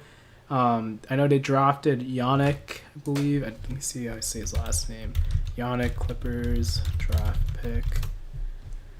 Yannick Conan Nannerhauser. Gee, where is he? Is he from Sweden? I think, or I'm kind of curious now. Let me just see. But oh yeah, it says Sweden. Okay. Yes, or Switzerland. Yeah. So he's a center they're kind of going to be developing for the next year or two. Something to kind of keep in mind, though, is that they did say that Lawrence Frank did say that one strategy they are going to be doing with their G League team this year is they will be focusing a lot more on keeping their guys with the LA Clippers rather than keeping them more with San Diego Clippers this year. It's the right move. I think you need to keep these guys more with the team. I think it's nice to see them. I never understood the decision to move farther away to San Diego, but I do think it's awesome they were able to go to San Diego because San Diego used to be where the Clippers were from before they relocated. So it's cool to see that market get a team, but then the Clippers, it's they moved their team farther away. So that does make it a little bit trickier because I think from Anaheim, where they were previously, or was it Ontario, I think, that was probably a bit closer to San Diego. Actually, I don't want to say the wrong thing, but is it? Let's see. Anaheim. Actually, no, it wasn't Anaheim. It was Ontario. Yeah, Ontario, California. Whoops. Ontario, California to, let's say, LA Clippers. Oh, wait, Intuit Dome. Let's kind of say like around that. So that it's about an hour 44 minutes. If you then look at San Diego,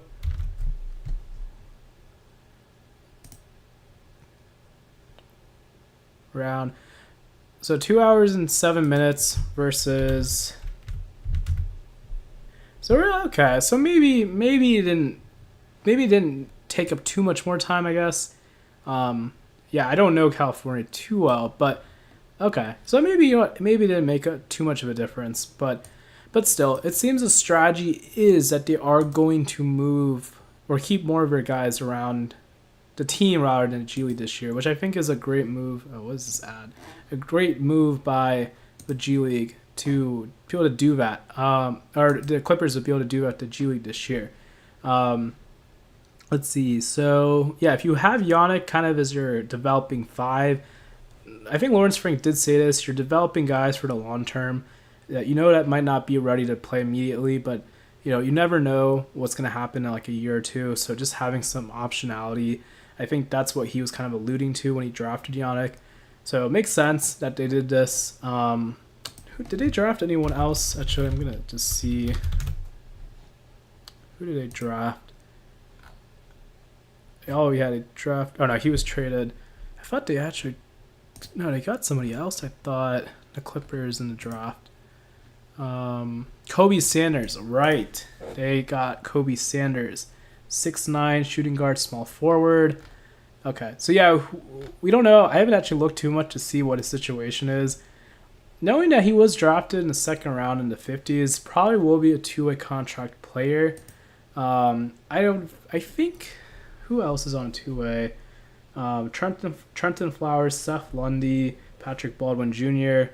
So we'll talk a little bit about them, but I think, I don't know if Trenton Flowers is going to be back, so maybe they're going to give Kobe Sanders his spot.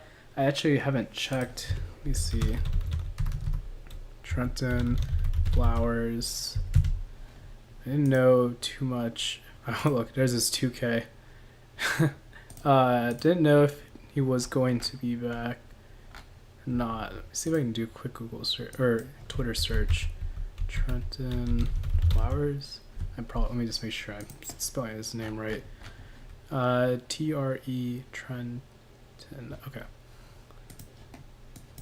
So Trenton Flowers. So let's see. Is he back? Okay, yeah, Keith Smith said they did give him a two-way offer. Okay, so that makes you now think, is Seth Lundy, Patrick Baldwin Jr.? I think Patrick Baldwin Jr. might be the odd man out.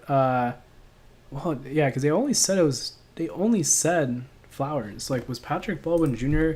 even on a 2-year deal? Because some guys have a 2-year two-way deal where it means they're actually under contract for next year too. Oh, so he is under contract for next year too. Okay, so maybe that's why. But then is Seth Lundy also in that similar situation? Oh, he might have also. So both Seth Lundy, Patrick Baldwin Jr. signed 2-year two-way deals. So that's why you only saw the one thing about the Keith Smith saying that Trenton Flowers signed this 2-year two-way qualifying offer. So that makes sense if you kind of look at it. So they don't technically have two-way spots open. They can cut obviously one of the three. They'll probably just see how the summer league goes if they want to keep one of those guys on two-way. Maybe if they really like Kobe Sanders a lot, they'll give him a 15-man roster spot. I don't know if that'll happen, but yeah, I think for Patrick Baldwin Jr., he has to go. If Amir Coffey's not going to be back, he has to at least be able to beat out minutes, against Kobe Brown, who's still there. Nicholas Batum, who's back with the team, Derek Jones Jr. So Patrick Baldwin Jr. is going to have a bit of a hard time getting minutes. Seth Lundy, he's a 6'5", 6'4" shooter, so he's going to be like a shooting guard here. He's probably going to be here or here, somewhere in these two spots. So, we don't know. I guess what else is gonna. We don't know like how, again, if anything could happen, he could get an opportunity, Seth Lundy, but it's just something to monitor. But these are kind of the guys he has to go in front of, or at least try to get to if he wants to potentially get into a rotation. And then Trenton Flowers I think too is in a similar spot, and I mean he has to go. He has to be able to at least make the rotation, and so that's going to be a huge thing for him too. Is be able to get minutes in front of these guys here. Probably, I mean Kawhi. I'm assuming Kawhi starts here, so I'm kind of leapfrogging, moving Kawhi here. But Trenton Flowers here, Bogdan's here. So really, honestly, I think Trenton Flowers here is probably a similar situation with Kobe Sanders, is having, depth there is Trenton Flowers or Kobe Sanders right there. So we'll see. We'll see kind of what happens. But let's see what else is going on.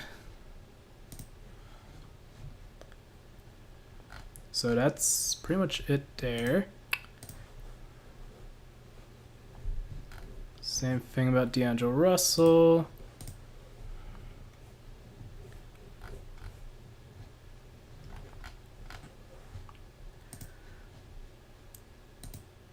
Oh yeah, actually, see if Keith Smith, he also sometimes has information.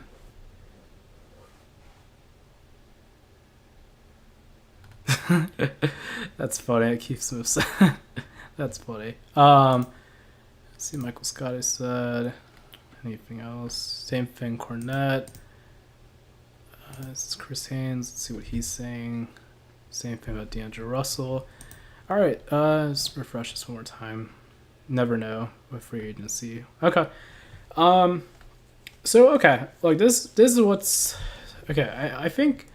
Let me see if I can find. Let me see if I can go back here to Keith Smith. He had tweeted out a bunch of information about like the guys on two-way contracts, like qualifying offers. I'm gonna see if I can really scroll down because this was all like yesterday.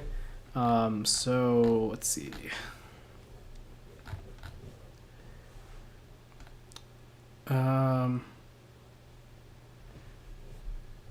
Oh yeah, so we need to talk about a little bit about Leonard Miller here.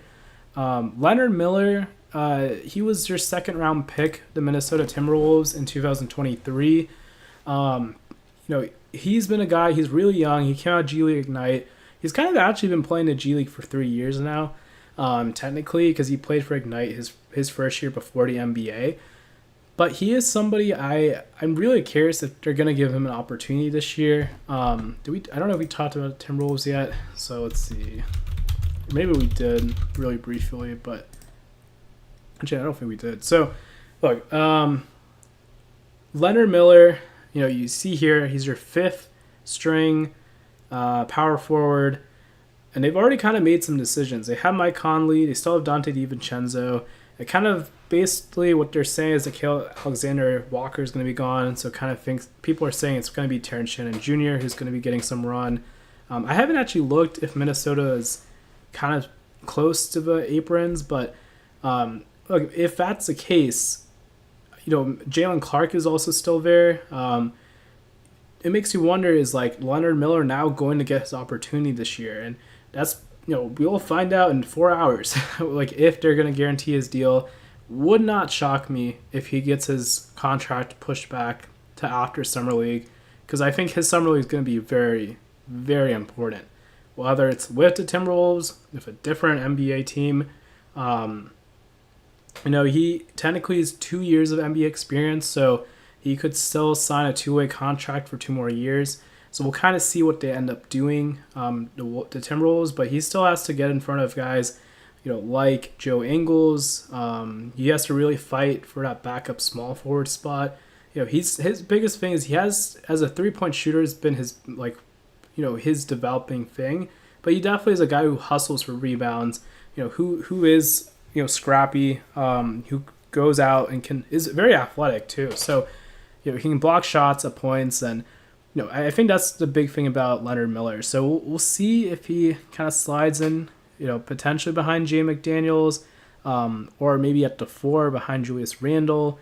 This is going to be huge for him. But I did actually want to talk a little bit about the Iowa Wolves. I was very surprised they actually brought back Jesse Edwards. Again, they could bring back Jesse Edwards to see. A lot of teams are more likely to give these guys these qualifying offers. They play summer league with the team. They end up then deciding to cut them or, not bring them back. So, but look, if Jesse Edwards is going to be with Iowa again this year, and now you have Rocco Zikarski, you have Johan Berenger, that's 3 centers for Minnesota. So that is something you have to like really keep in mind. It's not surprising that they need a center, like a third center. I don't know personally if Johan Berenger is ready. We'll see. I don't know too much about Rocco Zerkarowski. So maybe Jesse Edwards could be back, and maybe he does get those third string minutes because he's played more experience. He is a more experienced player than those other 2 guys. He played with their system with the Iowa Wolves this past year on the 2-way. Maybe he is somebody that they want to keep. But if they do end up signing a third center, the Timberwolves right here, or they trade for it one, that's something to monitor super closely, because if they do, that's like 3 centers with the Iowa Wolves, and that's gonna make a huge logjam of guys. I mean, I think all these guys are 7-footers, or at least close to it. Like that's gonna be a logjam of centers with the Iowa Wolves this year, and I think that's something I'm a little concerned about if you're Iowa. I mean, they'll make it work because they have to, but like. When you're, I'd be curious to see if they're going to do a 2 big men lineup. Like, that's just something, with Johan, with Rocco, with Jesse, or not Jesse. It's a Jess. I might have been saying Jesse is wrong this entire time. I think it's Jess Edwards. But Jess Edwards, I don't know if it could be those 3 guys with Iowa. So, yeah, this is something to monitor. I think Iowa, they've had a really 2 bad regular seasons. So I do hope they actually have a really strong regular season this year. So I'm a little concerned if they have 3 centers on their team and they all end up playing with Iowa.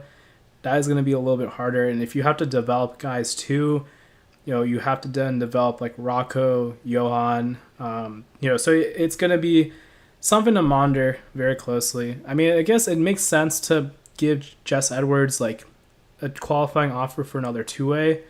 But now you have to see how Summer League goes, and then you decide if you want to bring him back. And you have to see if Minnesota gets a third string center. But yeah, it was something I want to talk about. Let's go back to Shams here. Let's see. Oh, that's funny. That is so funny. I called this, guys. I talked about this. Luke Garza has agreed to a fully guaranteed deal with the Boston Celtics. I love this. I literally just talked about this. Wow. Oh, man. Okay. Yeah, so look. Luke Garza, he can stretch the floor. I'm not going to show you his NBA stats. It's a little hard because there's such a small sample size. He didn't get to play a lot with the Timberwolves, I feel like, as much as he did. He was technically their third string center, but obviously they wanted to go a different direction now. So let's kind of see. Let's see what type of stats he has. Actually, do we have enough of a quantity, like a sample size?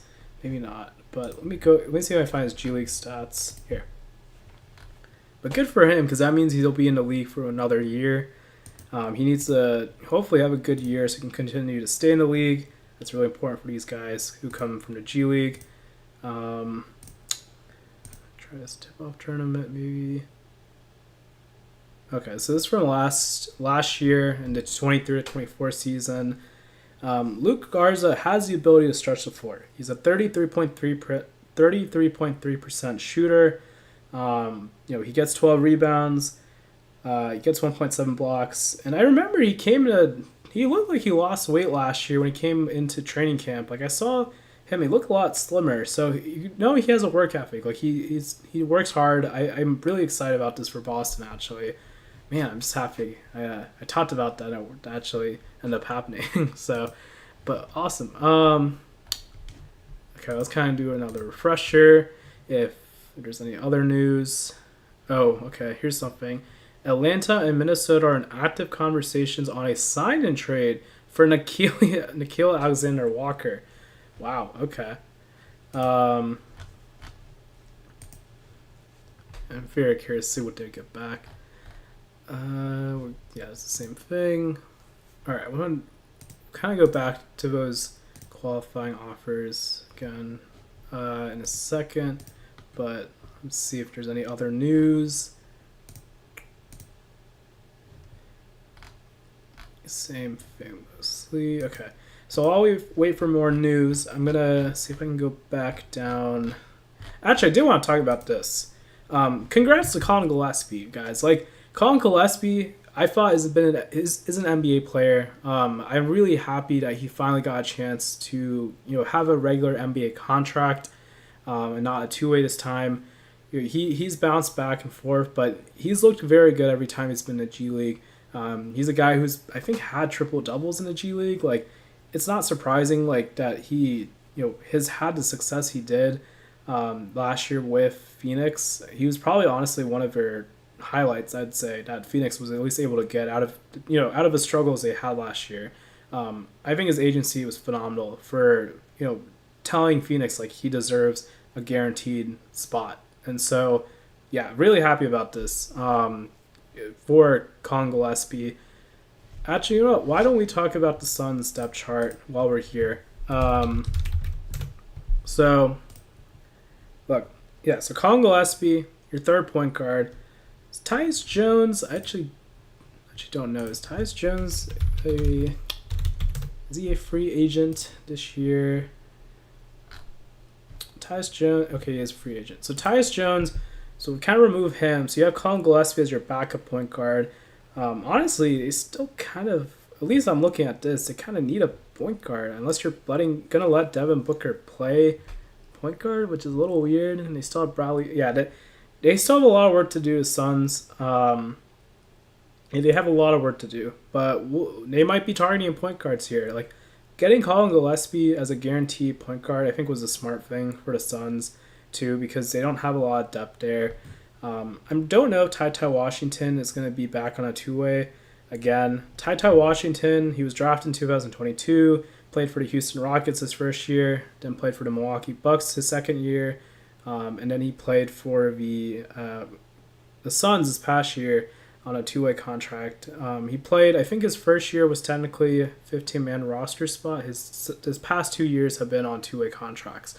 So I don't know if Ty Washington will be back. Actually, let's see who they signed again on two-way contracts.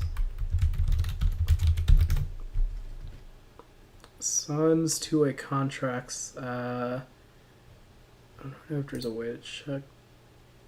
Okay, there was a CJ Huntley signed with the Phoenix Suns, but yeah, this should tell me. I don't know if this is showing the updated list of current guys or it's just from last season. But okay, here, let's just here, look, we see here. Yeah, so CJ Huntley was a guy that I did remember hearing about. I don't know too much about his game, but okay, so he's a forward. So okay, so they kind of added some big man size here. Okay, so added some size by getting CJ Huntley here. It seems like Bol is probably not going to be back. Mason Plumlee is a free agent. Iguodaro, like Iguodaro has a tall case in front of him. There's a lot of centers in front of him. I actually think Iguodaro could be the backup center on his team. Nick Richards, if he gets hurt, and then Malawach, he might, if he's not ready to play yet in the NBA and he needs to play more time in the G League this year, Iguodaro might be the backup center. So I don't think Iguodaro has to worry too much. Again, maybe Malawach is really great. And we also don't know, Mark Williams has had injury issues too. So let's see what Phoenix ends up doing here. I don't know if the work is done for him. I think there's a lot of stuff they still have to do to roster here. Jalen Bridges, I don't know. I'll have to go back and check what Keith Smith said, but I think he did maybe get a qualifying offer, but if he did, that means he'd be at a 2 that Jalen Bridges would be. So, is Grayson Allen, is he a free agent? Actually, can I just check Phoenix Suns and see what happens? Pending transactions, active roster. Grayson Allen is still under contract. Yeah, so he's still under contract. Um, yeah, okay. So I think the thing that also they have to figure out is if they're able to move Bradley Beal and they're able to get something out of him, then maybe that could work out. And they also drafted Rasheer Fleming. They also have Kobe Barea, who I believe is one of the he was like one of the best shooters in college basketball this past year, and he's probably going to be a 2-2. So you have Jalen Bridges, so it kind of makes me think Ty Washington. I don't know if he would be back.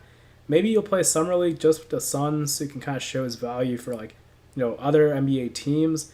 This is Ty Washington's last year to be able to be 2A eligible. So he can sign one more 2-way contract after this, but this is going to be important for him. And then you had Jalen Bridges and you had Colin Gillespie, who did get converted later in the season. So they had an open 2-way spot that they were able to use for CJ Huntley. And I haven't said for sure. I don't know if they've said for sure if Kobe Barea is going to be rostered or not. I feel like he's going to be on a 2-way. Let's see, 2-way contract.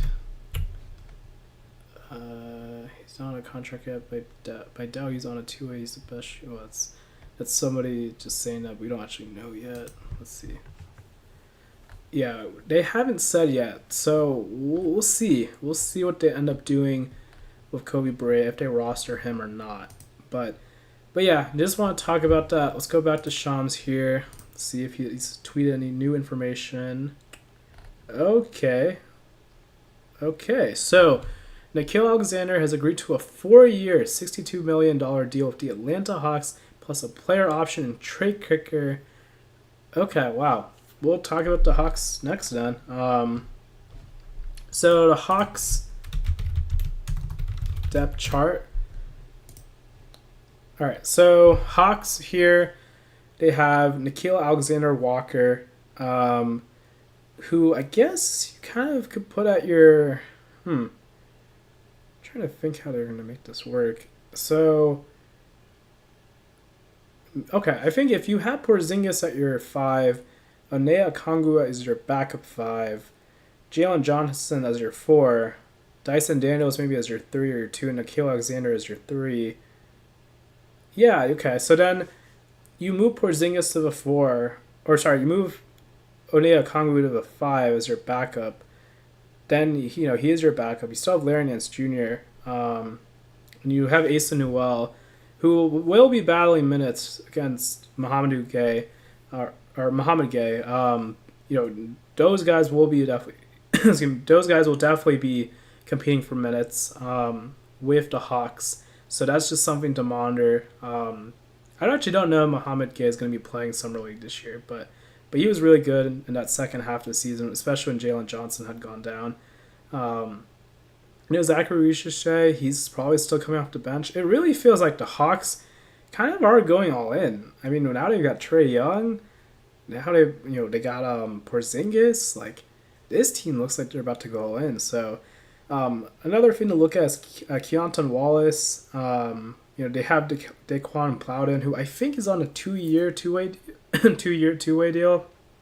So I don't know if he would then be able to, or they could still cut him, but I don't think they have to worry about qualifying offer this year.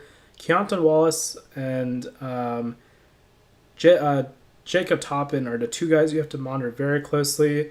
I think the Hawks signed Lamont Butler, who I believe was the Kentucky point guard. So that's somebody who could be competing for minutes with Keontae Wallace, assuming he's back. And then they also signed Eli John Nadea, who I do remember looking at too, who I think is like a forward. I think he's from Real Madrid. So let's see. This is saying something about there's 3 2-way contract spots.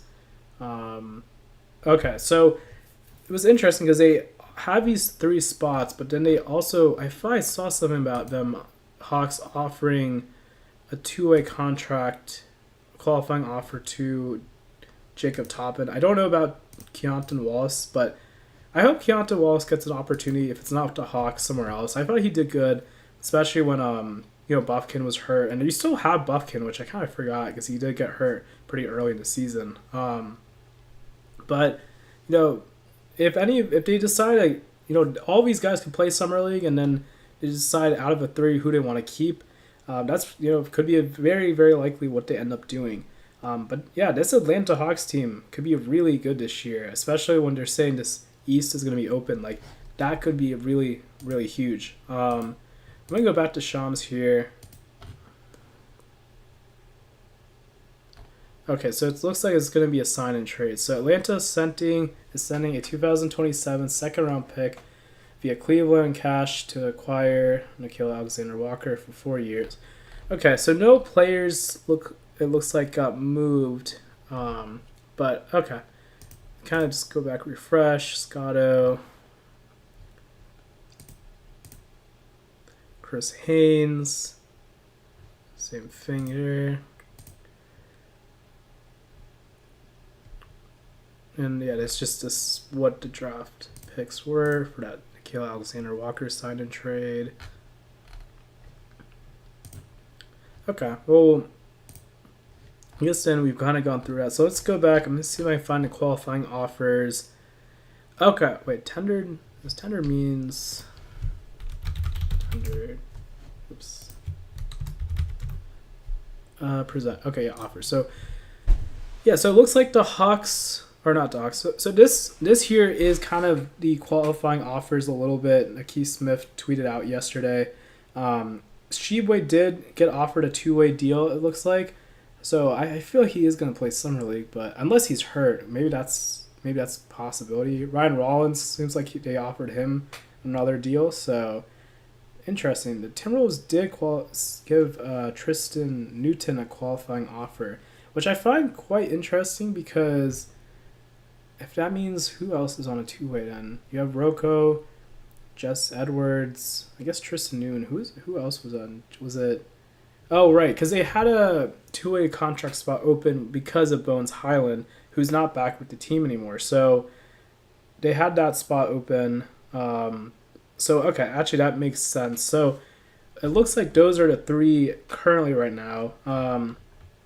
Oh, I did not see this. Actually, this is huge news. I didn't know this. Obviously, it's going to get a lot of news, too, because it's 41,000 clicks. But Mac McClung will be back. Well, we don't know yet. Will be offered a two-way qualifying offer from the Orlando Magic. So, this is interesting because now we'll see if Mac... this will be his third year with the Magic organization, like Osceola, Orlando. This team was super close to winning that finals. It was literally a 1-1. Like it wasn't even like a 2-0. It was close. And I think the Magic were winning that game until they kind of lost the lead at the end, and Stockton really rallied together, especially after Mason Jones went down with his injury, and they won the NBA G League Finals. Like they won the championship. So. Like you see a Mac McClung, like that's cool to see they offered him a two-way. So let's see if he ends up, signing it July 1st. I don't think he's gonna play Summer League. I mean, well, technically last year he didn't play Summer League, and I know even Trevlin Queen, who was also on a two-way, didn't play Summer League. I think those, but they didn't say anything about Trevlin Queen here in terms of a two-way. So I don't know if he'll be back. We'll see. We did talk about Manuel Miller. Tyson Etienne. Okay, so out of him and Tosan Ivovavan, it looks like Tyson might be the guy they're bringing back, but maybe they are bringing back Tosan, so we'll see. Brandon Carlson, this is no surprise that they were going to give him a two-way. He looked like he was pretty good at stretches with OKC. I know Shay's praised him too, so not too surprised about that. I think that means Adam Flagler doesn't look like he'll be back. It seems like with OKC. I don't know. We'll see. But and then you have Alex Duquesne, who I feel like was Alex Duquesne signed to a 2-year. I'll just do Alex Duquesne contract. So let me see. It might have been a 2-year two-way deal, or okay, it was actually only for 1 year. But I think Alex Duquesne was around the facility recently when they brought in Brooks Barnheiser, their second-round pick, who I do think could be on a two-way contract and could take Adam Flagler's spot. again, I don't know if Flagler will be back with OKC. We'll see. He was a little bit hurt this past year too, but he didn't really play a whole ton. I think in the second half of the season, really. So, let's see. Right, we saw this information. I will say Josh Minot. He's somebody. I guess we'll see if he gets a opportunity with an NBA team. I don't know if he's going to play summer league again this year with a different NBA team because they declined his option. I don't know if he's going to be with if he's going to be playing the G League this year. We'll see. Chuma Okeke is not coming back. It looks like he's going to be unrestricted, so we'll see if he plays, gets an NBA opportunity somewhere else, plays G League overseas. Quentin Post, Gui Santos, looks like they'll be back. The Warriors. Brandon Boston, this was his career year. With all the injuries, he finally got a chance this year, and he's really put in the work. And this was, I think, his last year. He could have even signed a two-way. So he can't sign any more two-way contracts because he was drafted, I believe, in 2021 by the Clippers. So that this was his last year on a two-way. I know he got his contract converted, but he can't sign more two-ways. So now he has to really compete for a 15-man roster spot. Let's see. All right. Caleb Houston. So Caleb Houston, I hope will get a chance with a different NBA team. If it doesn't, well, let's see. It could actually. It says the Magic could potentially re-sign them, but we don't know yet. We'll see. But if he's not with the Magic anymore, I hope he gets an opportunity with someone else. Okay, was there any other qualifying offers that Keith Smith had tweeted out? Oh, I actually do want to talk about this. J.D. Davidson, Celtics are picking up his option. I hope J.D. Davidson gets an opportunity. I really am rooting for him a lot. I've seen him play like 4 times now at this point, like throughout honestly the past like 2 years. I think he's grown a lot every time I've seen him play, and so I hope he gets a chance. I think sometimes some guys, like, you can play as much as you can in a G League, but you also have to play NBA minutes. It's hard when you're in like a position like J.D. Davidson, like playing for a really good sports team like the Boston Celtics, because he's not gonna. It's harder for him to get minutes unless like guys go down and he has to kind of play. And he did a little bit this past year, but I hope J.D. Davidson gets a chance. If not, I feel like he's gonna get interest with other NBA teams, at least to take a swing on. So, but yeah, let's see what happens. Lonnie Walker's team option got declined. So happy to see this for Tony Bradley. Like, one of my favorite stories from this past NBA Finals, this past year, seeing Tony Bradley, get an opportunity this year to, play in the finals, the playoffs. Like, it's just great. Great story. Alfred Payne played with the Birmingham Squadron and got called up to the Hornets and then the Pelicans. He's obviously been declined, but they're saying he might have some interest. So let's see what happens. It seems like, based on looking at all those depth charts, there are some teams who really do need some point guards. So we'll see. But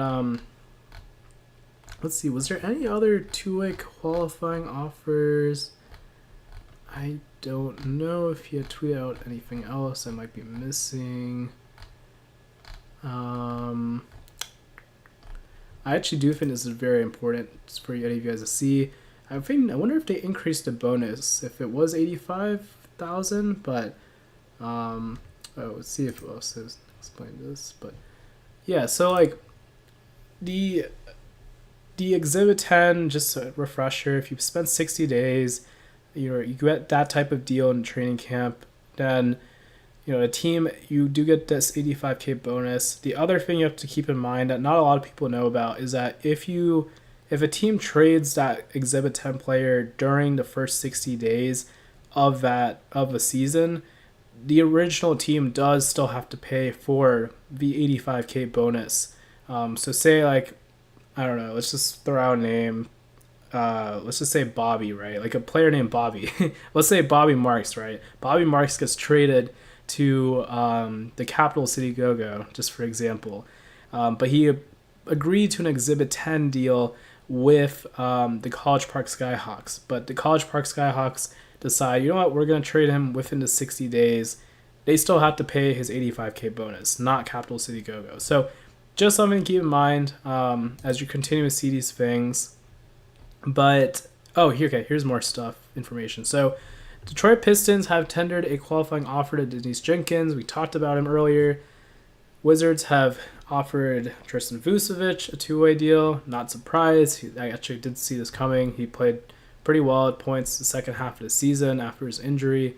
Luke Travers is somebody that Cavs have offered a two-way, so wouldn't be shocked if he's back on Summer League. But Emoni Bates wasn't on this list here, and specifically with the Cavs. And it makes me think that Emoni Bates is somebody who could be playing Summer League with a different team this year, or might also get a two-way somewhere else. It feels like the way these contracts works is they target the big names and gradually start to fill out their roster. As the month goes on after Summer League, and then going to August, they start to really put together the roster. So, we will see where maybe guys like Emoni Bates goes. Maybe he'll get a two-way before Summer League. Maybe he, has a good Summer League. He gets a two-way immediately during it or after it. Some guys might want to sign a player to a two-way immediately because they're worried another team will get him. So, and then they might even play for that team Summer League roster during the actual Summer League. They'll switch midway between Summer League. But yeah, we talked about Harrison Ingram, Riley Minix. Good for Justin Edwards to get a guaranteed deal. I think Shams had tweeted this out recently, so good for him. Spencer Jones, we talked about Jacob Toppin, Keontae Wallace. So Keontae Wallace did get offered another two-way deal. So they're going to have to make some decisions because that's 4 guys on two-ways. So like I said, it's possible some of these guys, all 5 of these guys on two-ways technically go into Summer League, and then they have to cut 2 of those guys to bring their roster down.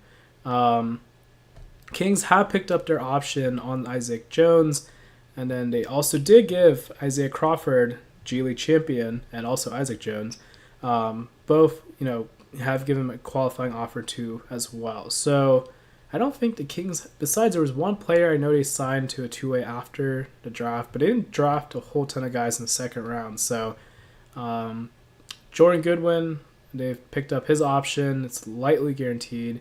We talked about Christian Coloco. Trey Jemison, I think, is on a 2-year two-way deal, actually. Let me check on this. I think he's on a 2-year two-way deal. So, yeah, he is. So they don't have to worry about his contract. Actually, I just want to be sure, because I forgot. Some of these guys are also on 2-year two-way deals. Actually, it's Jalen Martin. I don't know if he's on a 2-year two-way deal. Yeah, I think he did sign a 2-year two-way deal. So that's why you don't see a name like Jalen Martin here for the Wizards. JT Thor was their other two-way contract player, but he's no longer eligible for two-ways because he played 4 years in the NBA already. So that's why they had another two-way spot. It makes me wonder if that's going to go to Jameer Watkins. So we'll see. Let's see. I just also want to make sure, as I was kind of scrolling through this, I didn't know if I had said because some of these guys I was thinking weren't going to be back, but I think mostly covered. I think everyone. Let's see. Anything else? Yeah, I think this is pretty much it here. So I do want to talk about this. I'm going to talk about this, but first I'm going to go back to Shams. So let's see what else was going on, if there's anything else news-wise. Oh, okay. Tyus Jones has agreed to a 1-year, $7 million deal with the Orlando Magic. Okay. I think we talked... Did we talk about... No, we haven't talked about the Magic yet. Okay, so Magic depth chart. Pull it up right here. Okay, so you got Jalen Suggs, you got Anthony Black, you got Chase Richardson, their draft pick, Trevlin Queen, Desmond Bane. Actually, it was real. I just want to see, is Trevlin Queen... Is he on a 2-year two-way contract, or was it just for 1 year? I think it was just for this past year. So yeah, doesn't seem like he'll be back, but let's see.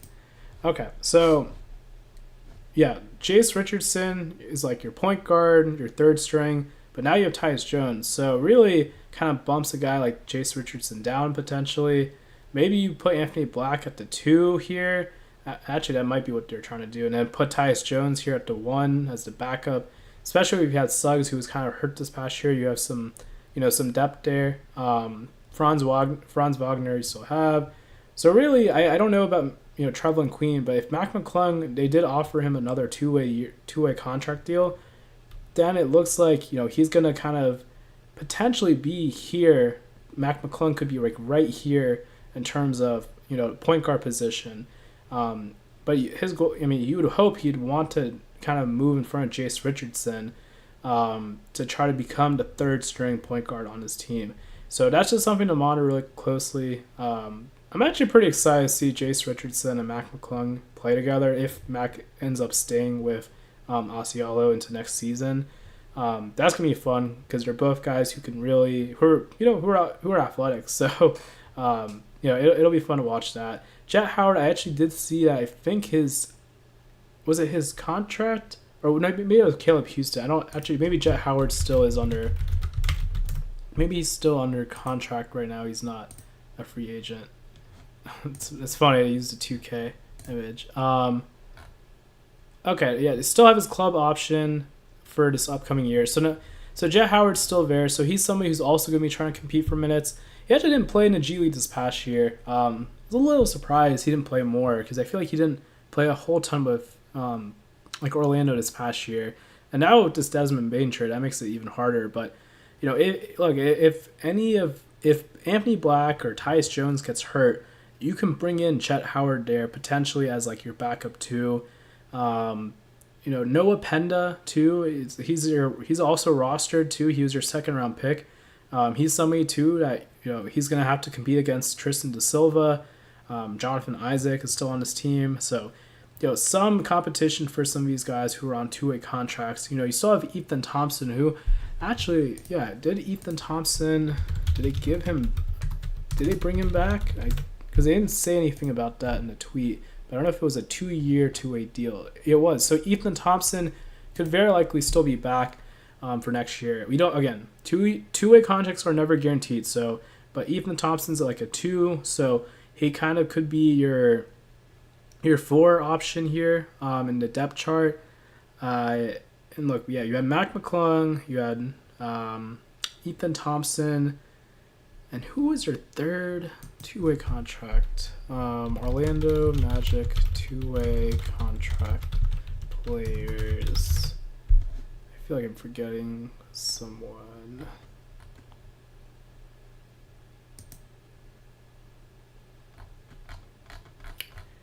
Past year, Orlando. Wait, what? Where is it? Oh, okay. Oh, right. Yeah, we talked about Trevlin Queen. Right, Trevlin Queen. Didn't see anything about that, so it makes me wonder if he really is going to be back. It's also possible, like, maybe they're seeing how the free agency goes, and maybe they want to bring back Trevlin Queen, and maybe they'll give him a guaranteed spot this year. We'll see. Because he had some good stretches, especially when they had some injury issues, with the Magic. So we'll see. He didn't even really play, I think, this year with Osceola, really. So just someone to monitor too with this team. But let's see. Go back. Did we go through? Actually, let's go back to Shams here.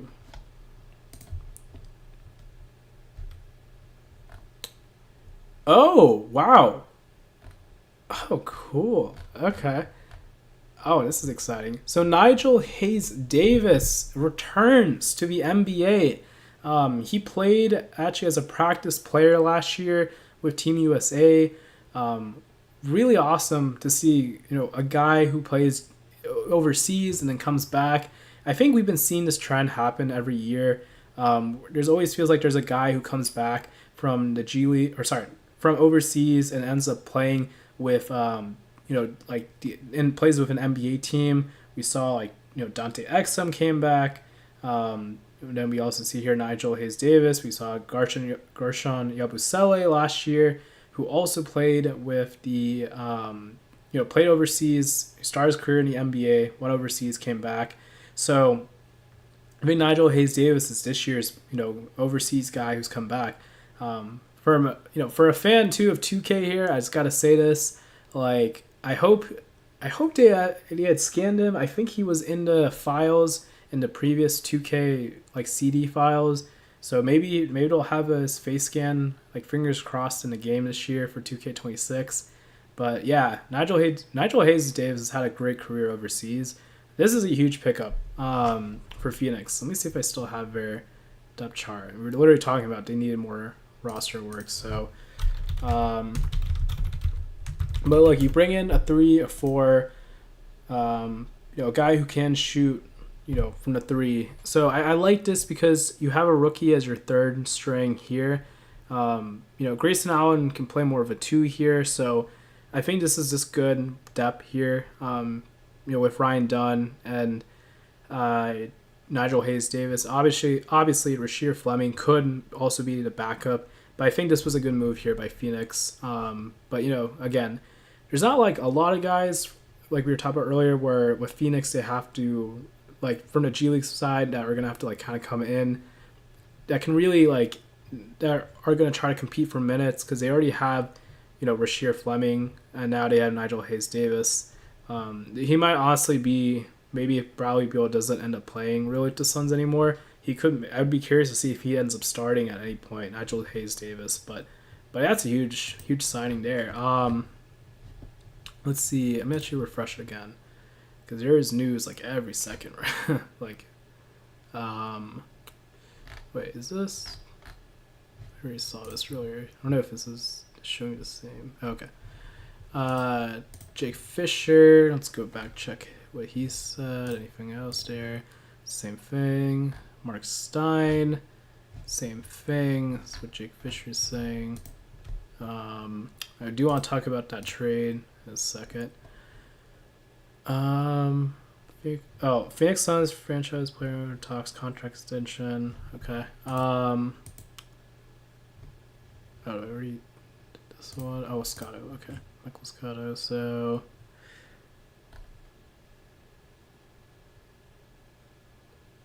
okay, yeah, we need to talk about. So all right, I want to talk about actually maybe sure before we go into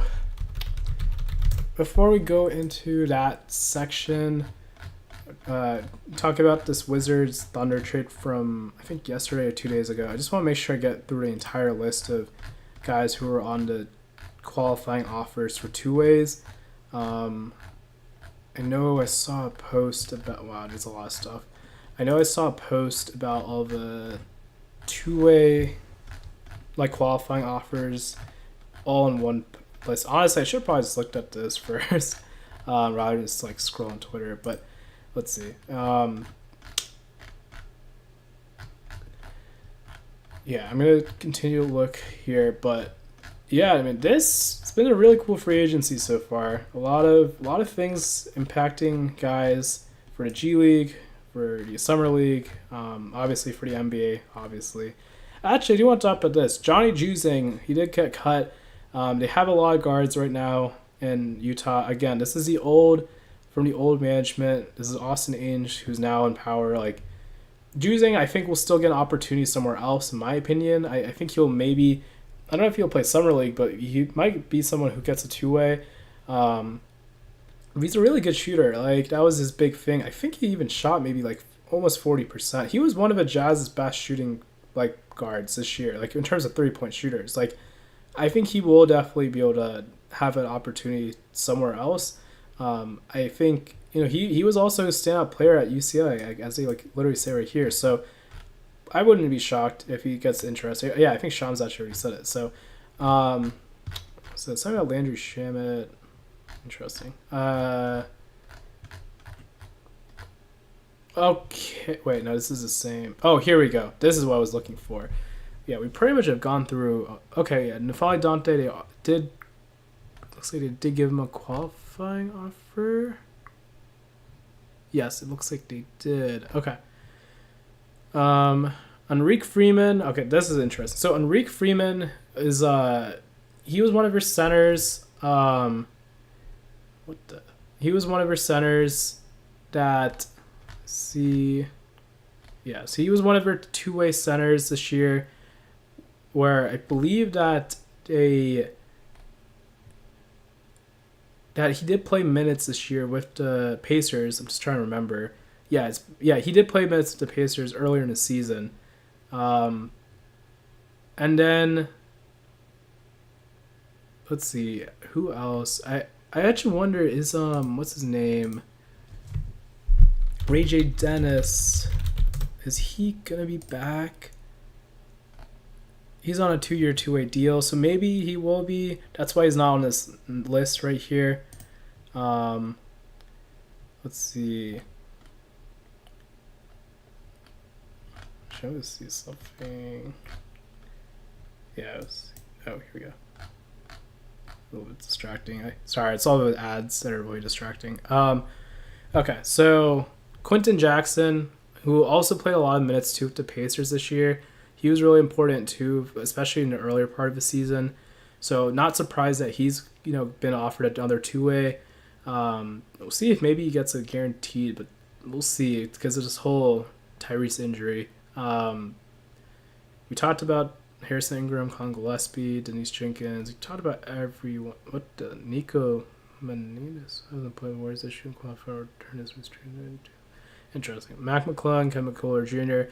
Let's talk a little bit about the Knicks here. Kevin McCullough Jr., he's somebody I'm actually really high on. I've always thought, it was really cool to see that the Knicks were able to get him last year, especially on a two-way.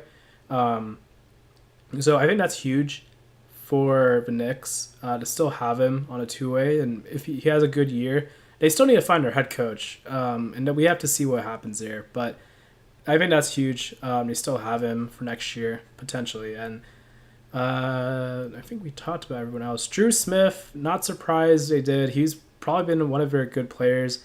Unfortunate of all the injuries he's had in his career, but Miami still truly believes in him if they've kept him this year. Still have kept him, and even after the injury, they didn't cut him or anything. They really do believe in Drew Smith, and so this isn't surprising at all. But it does look like that was it. Dominic Barlow, they didn't pick up his option. Wouldn't be surprised if he gets a two-way contract again.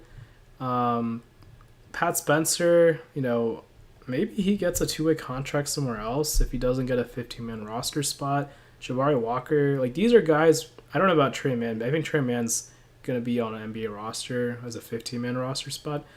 And same with Deron Sharp. He's already agreed to a deal with the Nets, and same with Zaire Williams. But some of these guys, could be on two ways next year. And then, this is a list of guys who did not receive qualifying offers. But look, like I said, Alex Duquesne apparently did welcome Brooks Barnizer to the facility, so it makes me think he could be back, but we'll see. David Duke has been with the Spurs the past 2 years. I'm not too surprised that he's not back with the team again. I actually don't even know if he's two-way eligible anymore, which is probably why he's not able to even play anymore with San Antonio on a two-way. Yes, so he's not even two-way eligible. So that was the issue for why he can't come back. So Jalen Bridges didn't actually get a two-way offer. So he's a guy they're going to be looking at for who's going to be looking potentially now for a new NBA team. This is also a new management here too, so something to keep in mind. Keon Brooks I thought looked good in the G League, so he's not going to be back. It looks like on a two-way. Did they bring back Lester Quinones? I don't know. I'll have to look a little bit more into this closely, but Kessler Edwards didn't get a two-way contract deal. I'd be curious to see if Dallas would bring him back, but now they have Cooper Flagg too, and they already have Olivier Maxwell or Olivier, was it Spencer Prosper or Prosper Spencer? But they have him too, so I don't know if they could keep Kessler Edwards. I actually don't even know if Kessler Edwards was two-way eligible. Let me just check on this too. He might have actually not even been eligible for two-way anymore. Yeah, he's not even eligible for two-way. I didn't actually realize that. So Kessler Edwards wasn't eligible. A lot of these guys just weren't eligible for two-ways because they didn't have any more NBA years. Ah, man, I didn't know Mason Jones wasn't. But yeah, Adam Flagler just doesn't seem like he was returned. He actually does have two-way eligibility left. PJ Hall, they didn't bring him back. Bones Highland, I think, ran out of... Actually, did he run out of years? It depends on when he was drafted. If he was drafted in 2021 or 2022. Yeah, so he's out of two-way contract years. Yuki Kawamura doesn't look like Grizzlies brought him back. Makes sense with Javon Small being drafted. So I wouldn't be surprised if he lands on a different Summer League roster and maybe gets a two-way. EJ Little, we talked a little bit about, but wouldn't be surprised if he gets a two-way. Bryce McGowan's doesn't seem like they're bringing him back. They just signed Caleb Love to a two-way after the draft, so this isn't a huge surprise. But again, just because some of these guys might not be getting a two-way qualifying offer, but it's possible maybe they're back like on a guaranteed deal. Like, we don't know. We'll see. I mean, I'm not saying that will happen, but we don't know. Like Justin Minaya, they didn't bring him back. I did see a video actually of Bryce McGowan's on the Trailblazers and Rip City Remix account on social media recently. I don't know if that makes me think they still kind of are keeping him, so it makes me wonder if Justin Manaya's not coming back. Drew Peterson, they didn't give him a two-way offer, but I don't know if that means he's completely out of the picture.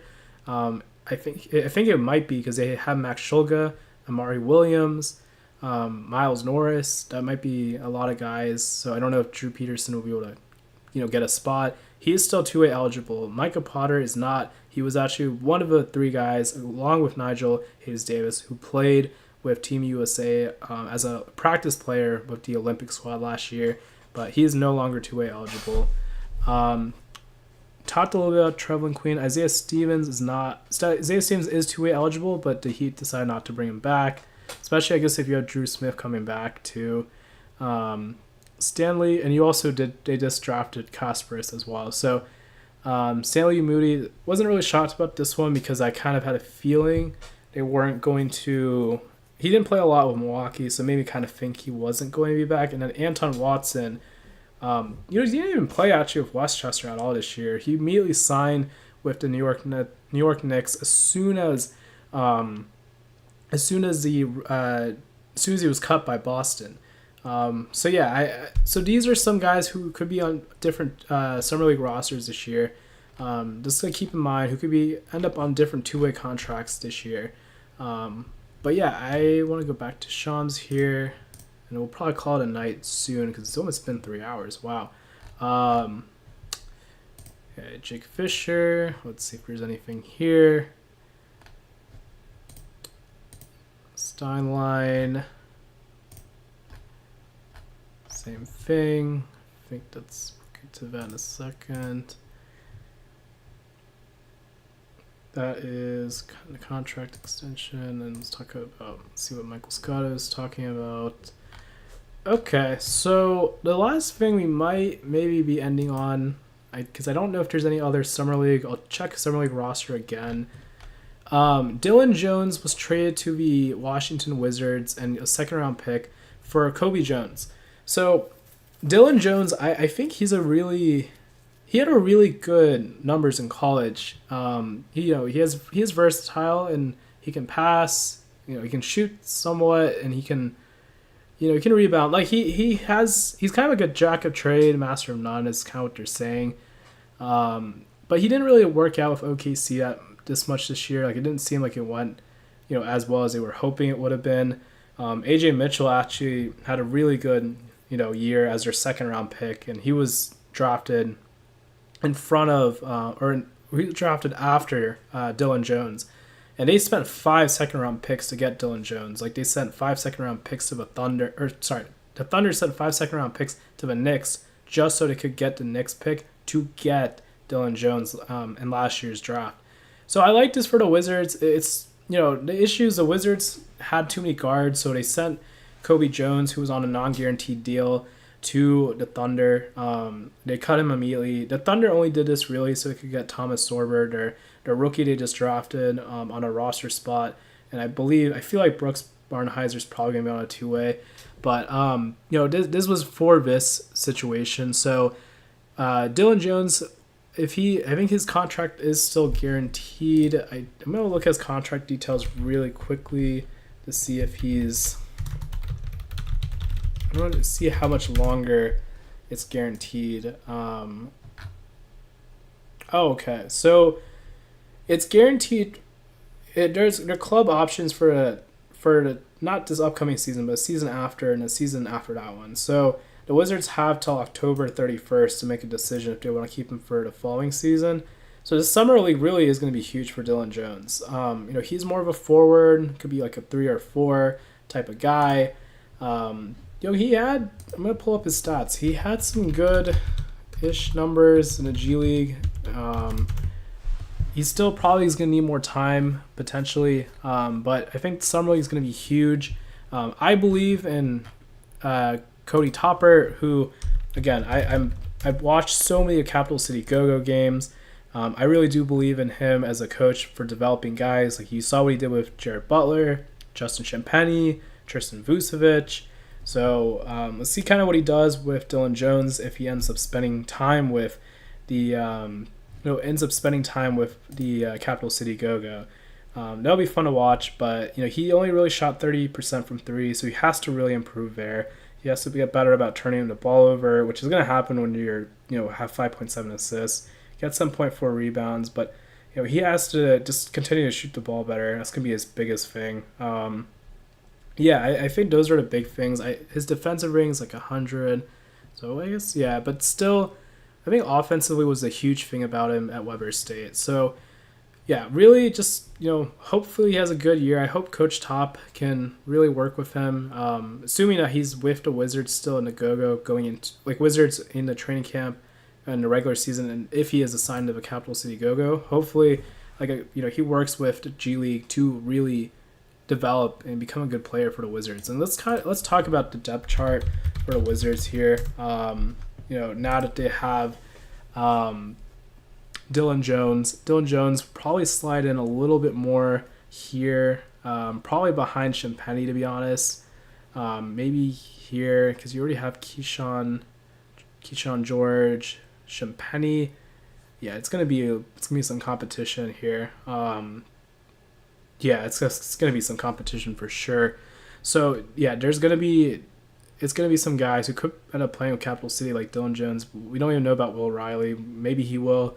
I think like Will Dawkins did say that these guys are going to get an opportunity to play this year, and they will get the opportunity. So we'll see. Maybe they will.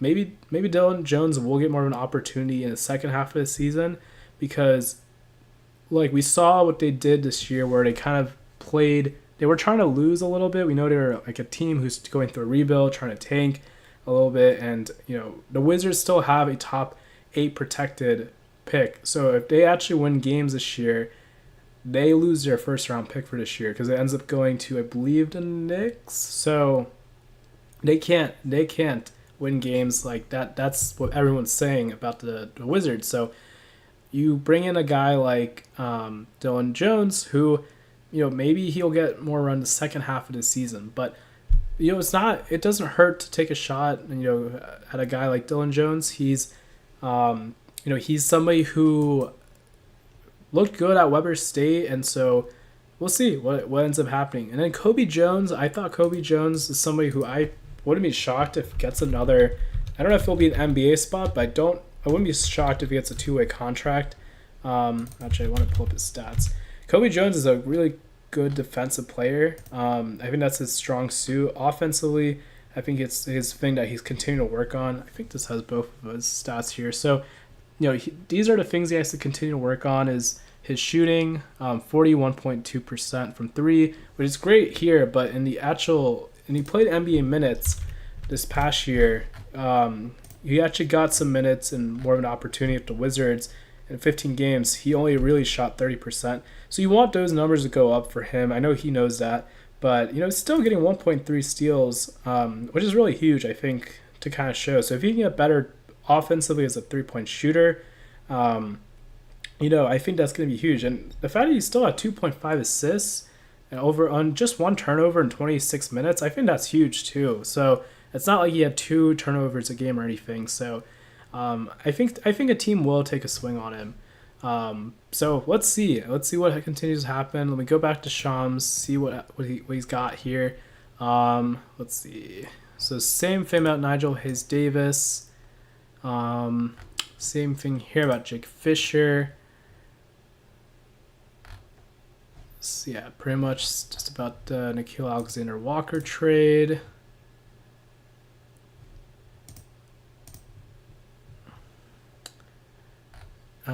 Yeah, these are all about the same thing we've really just talked about earlier. So yeah, I guess unless there's anything else, let me see one more time if there's any other Summer League rosters that came out. Don't